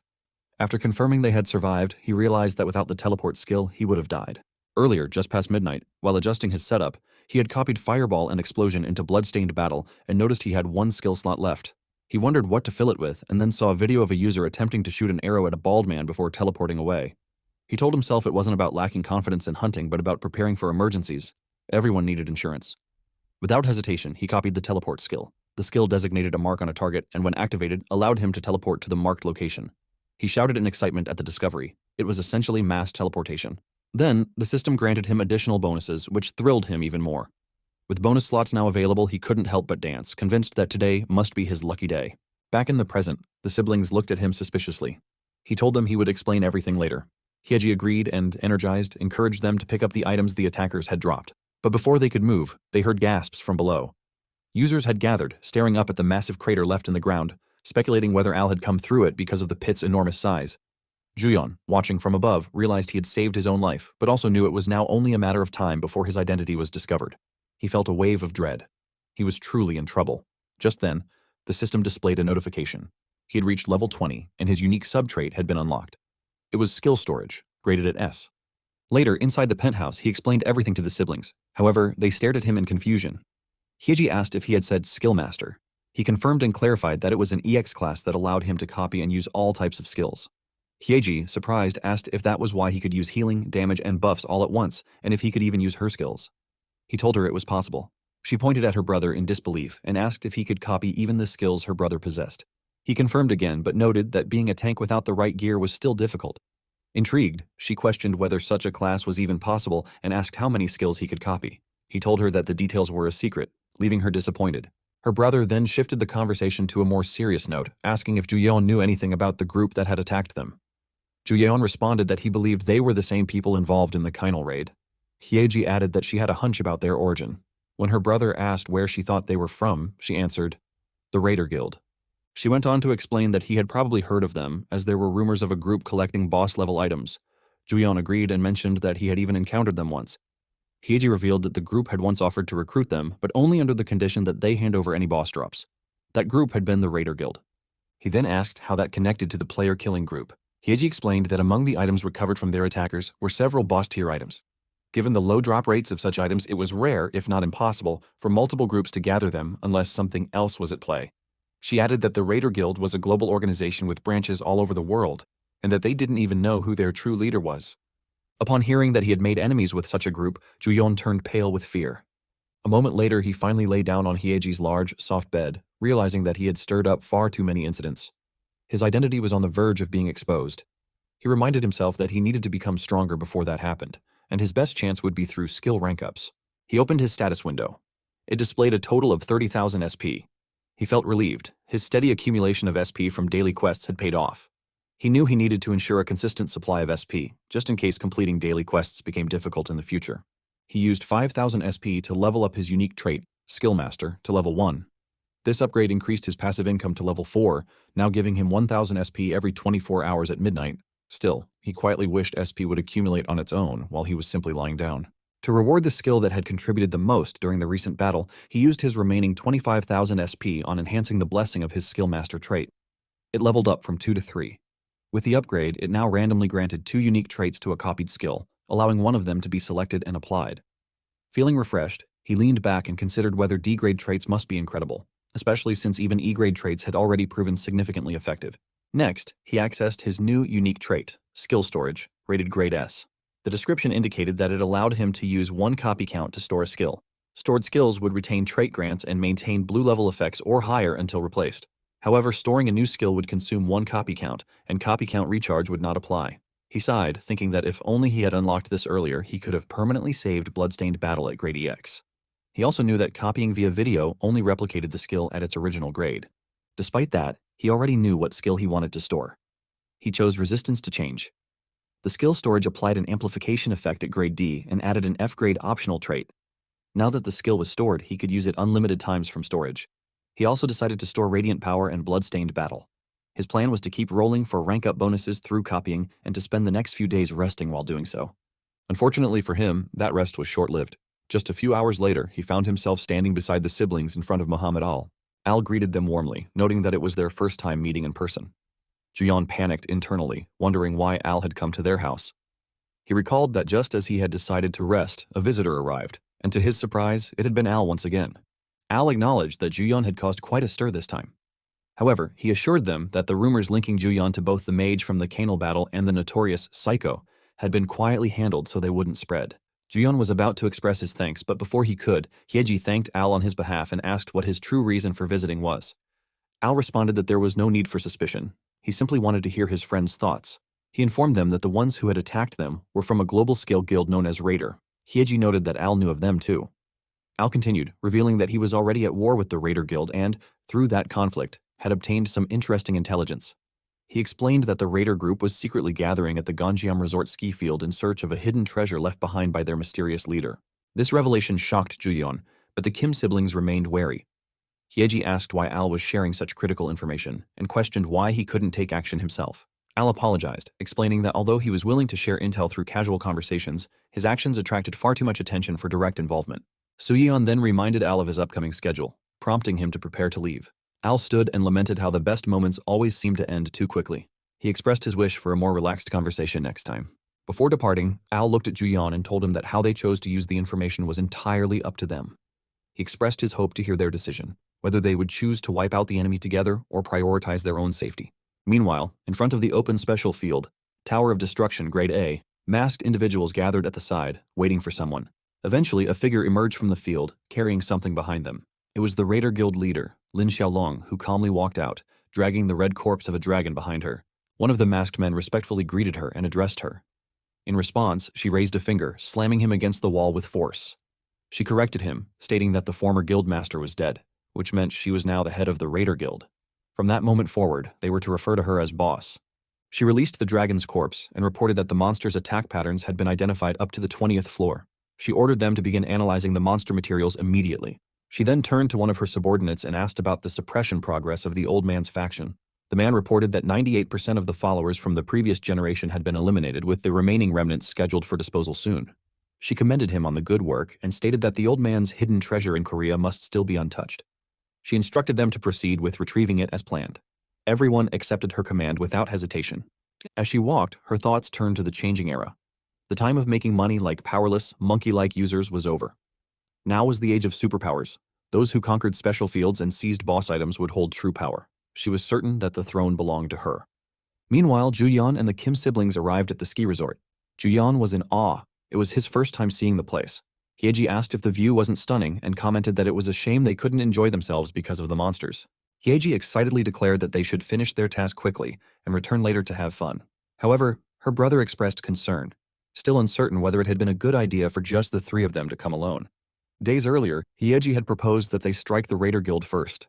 She revealed that she had sold the boss item dropped by one of the attackers under her own name when disposing of it. Her brother had been shocked, asking what she had done. She had calmly replied that she was already almost certainly a target, and that she and Juyeon now shared the same fate. Back in the present, her brother slapped his own face in frustration, realizing he had let his guard down, assuming things would resolve themselves naturally.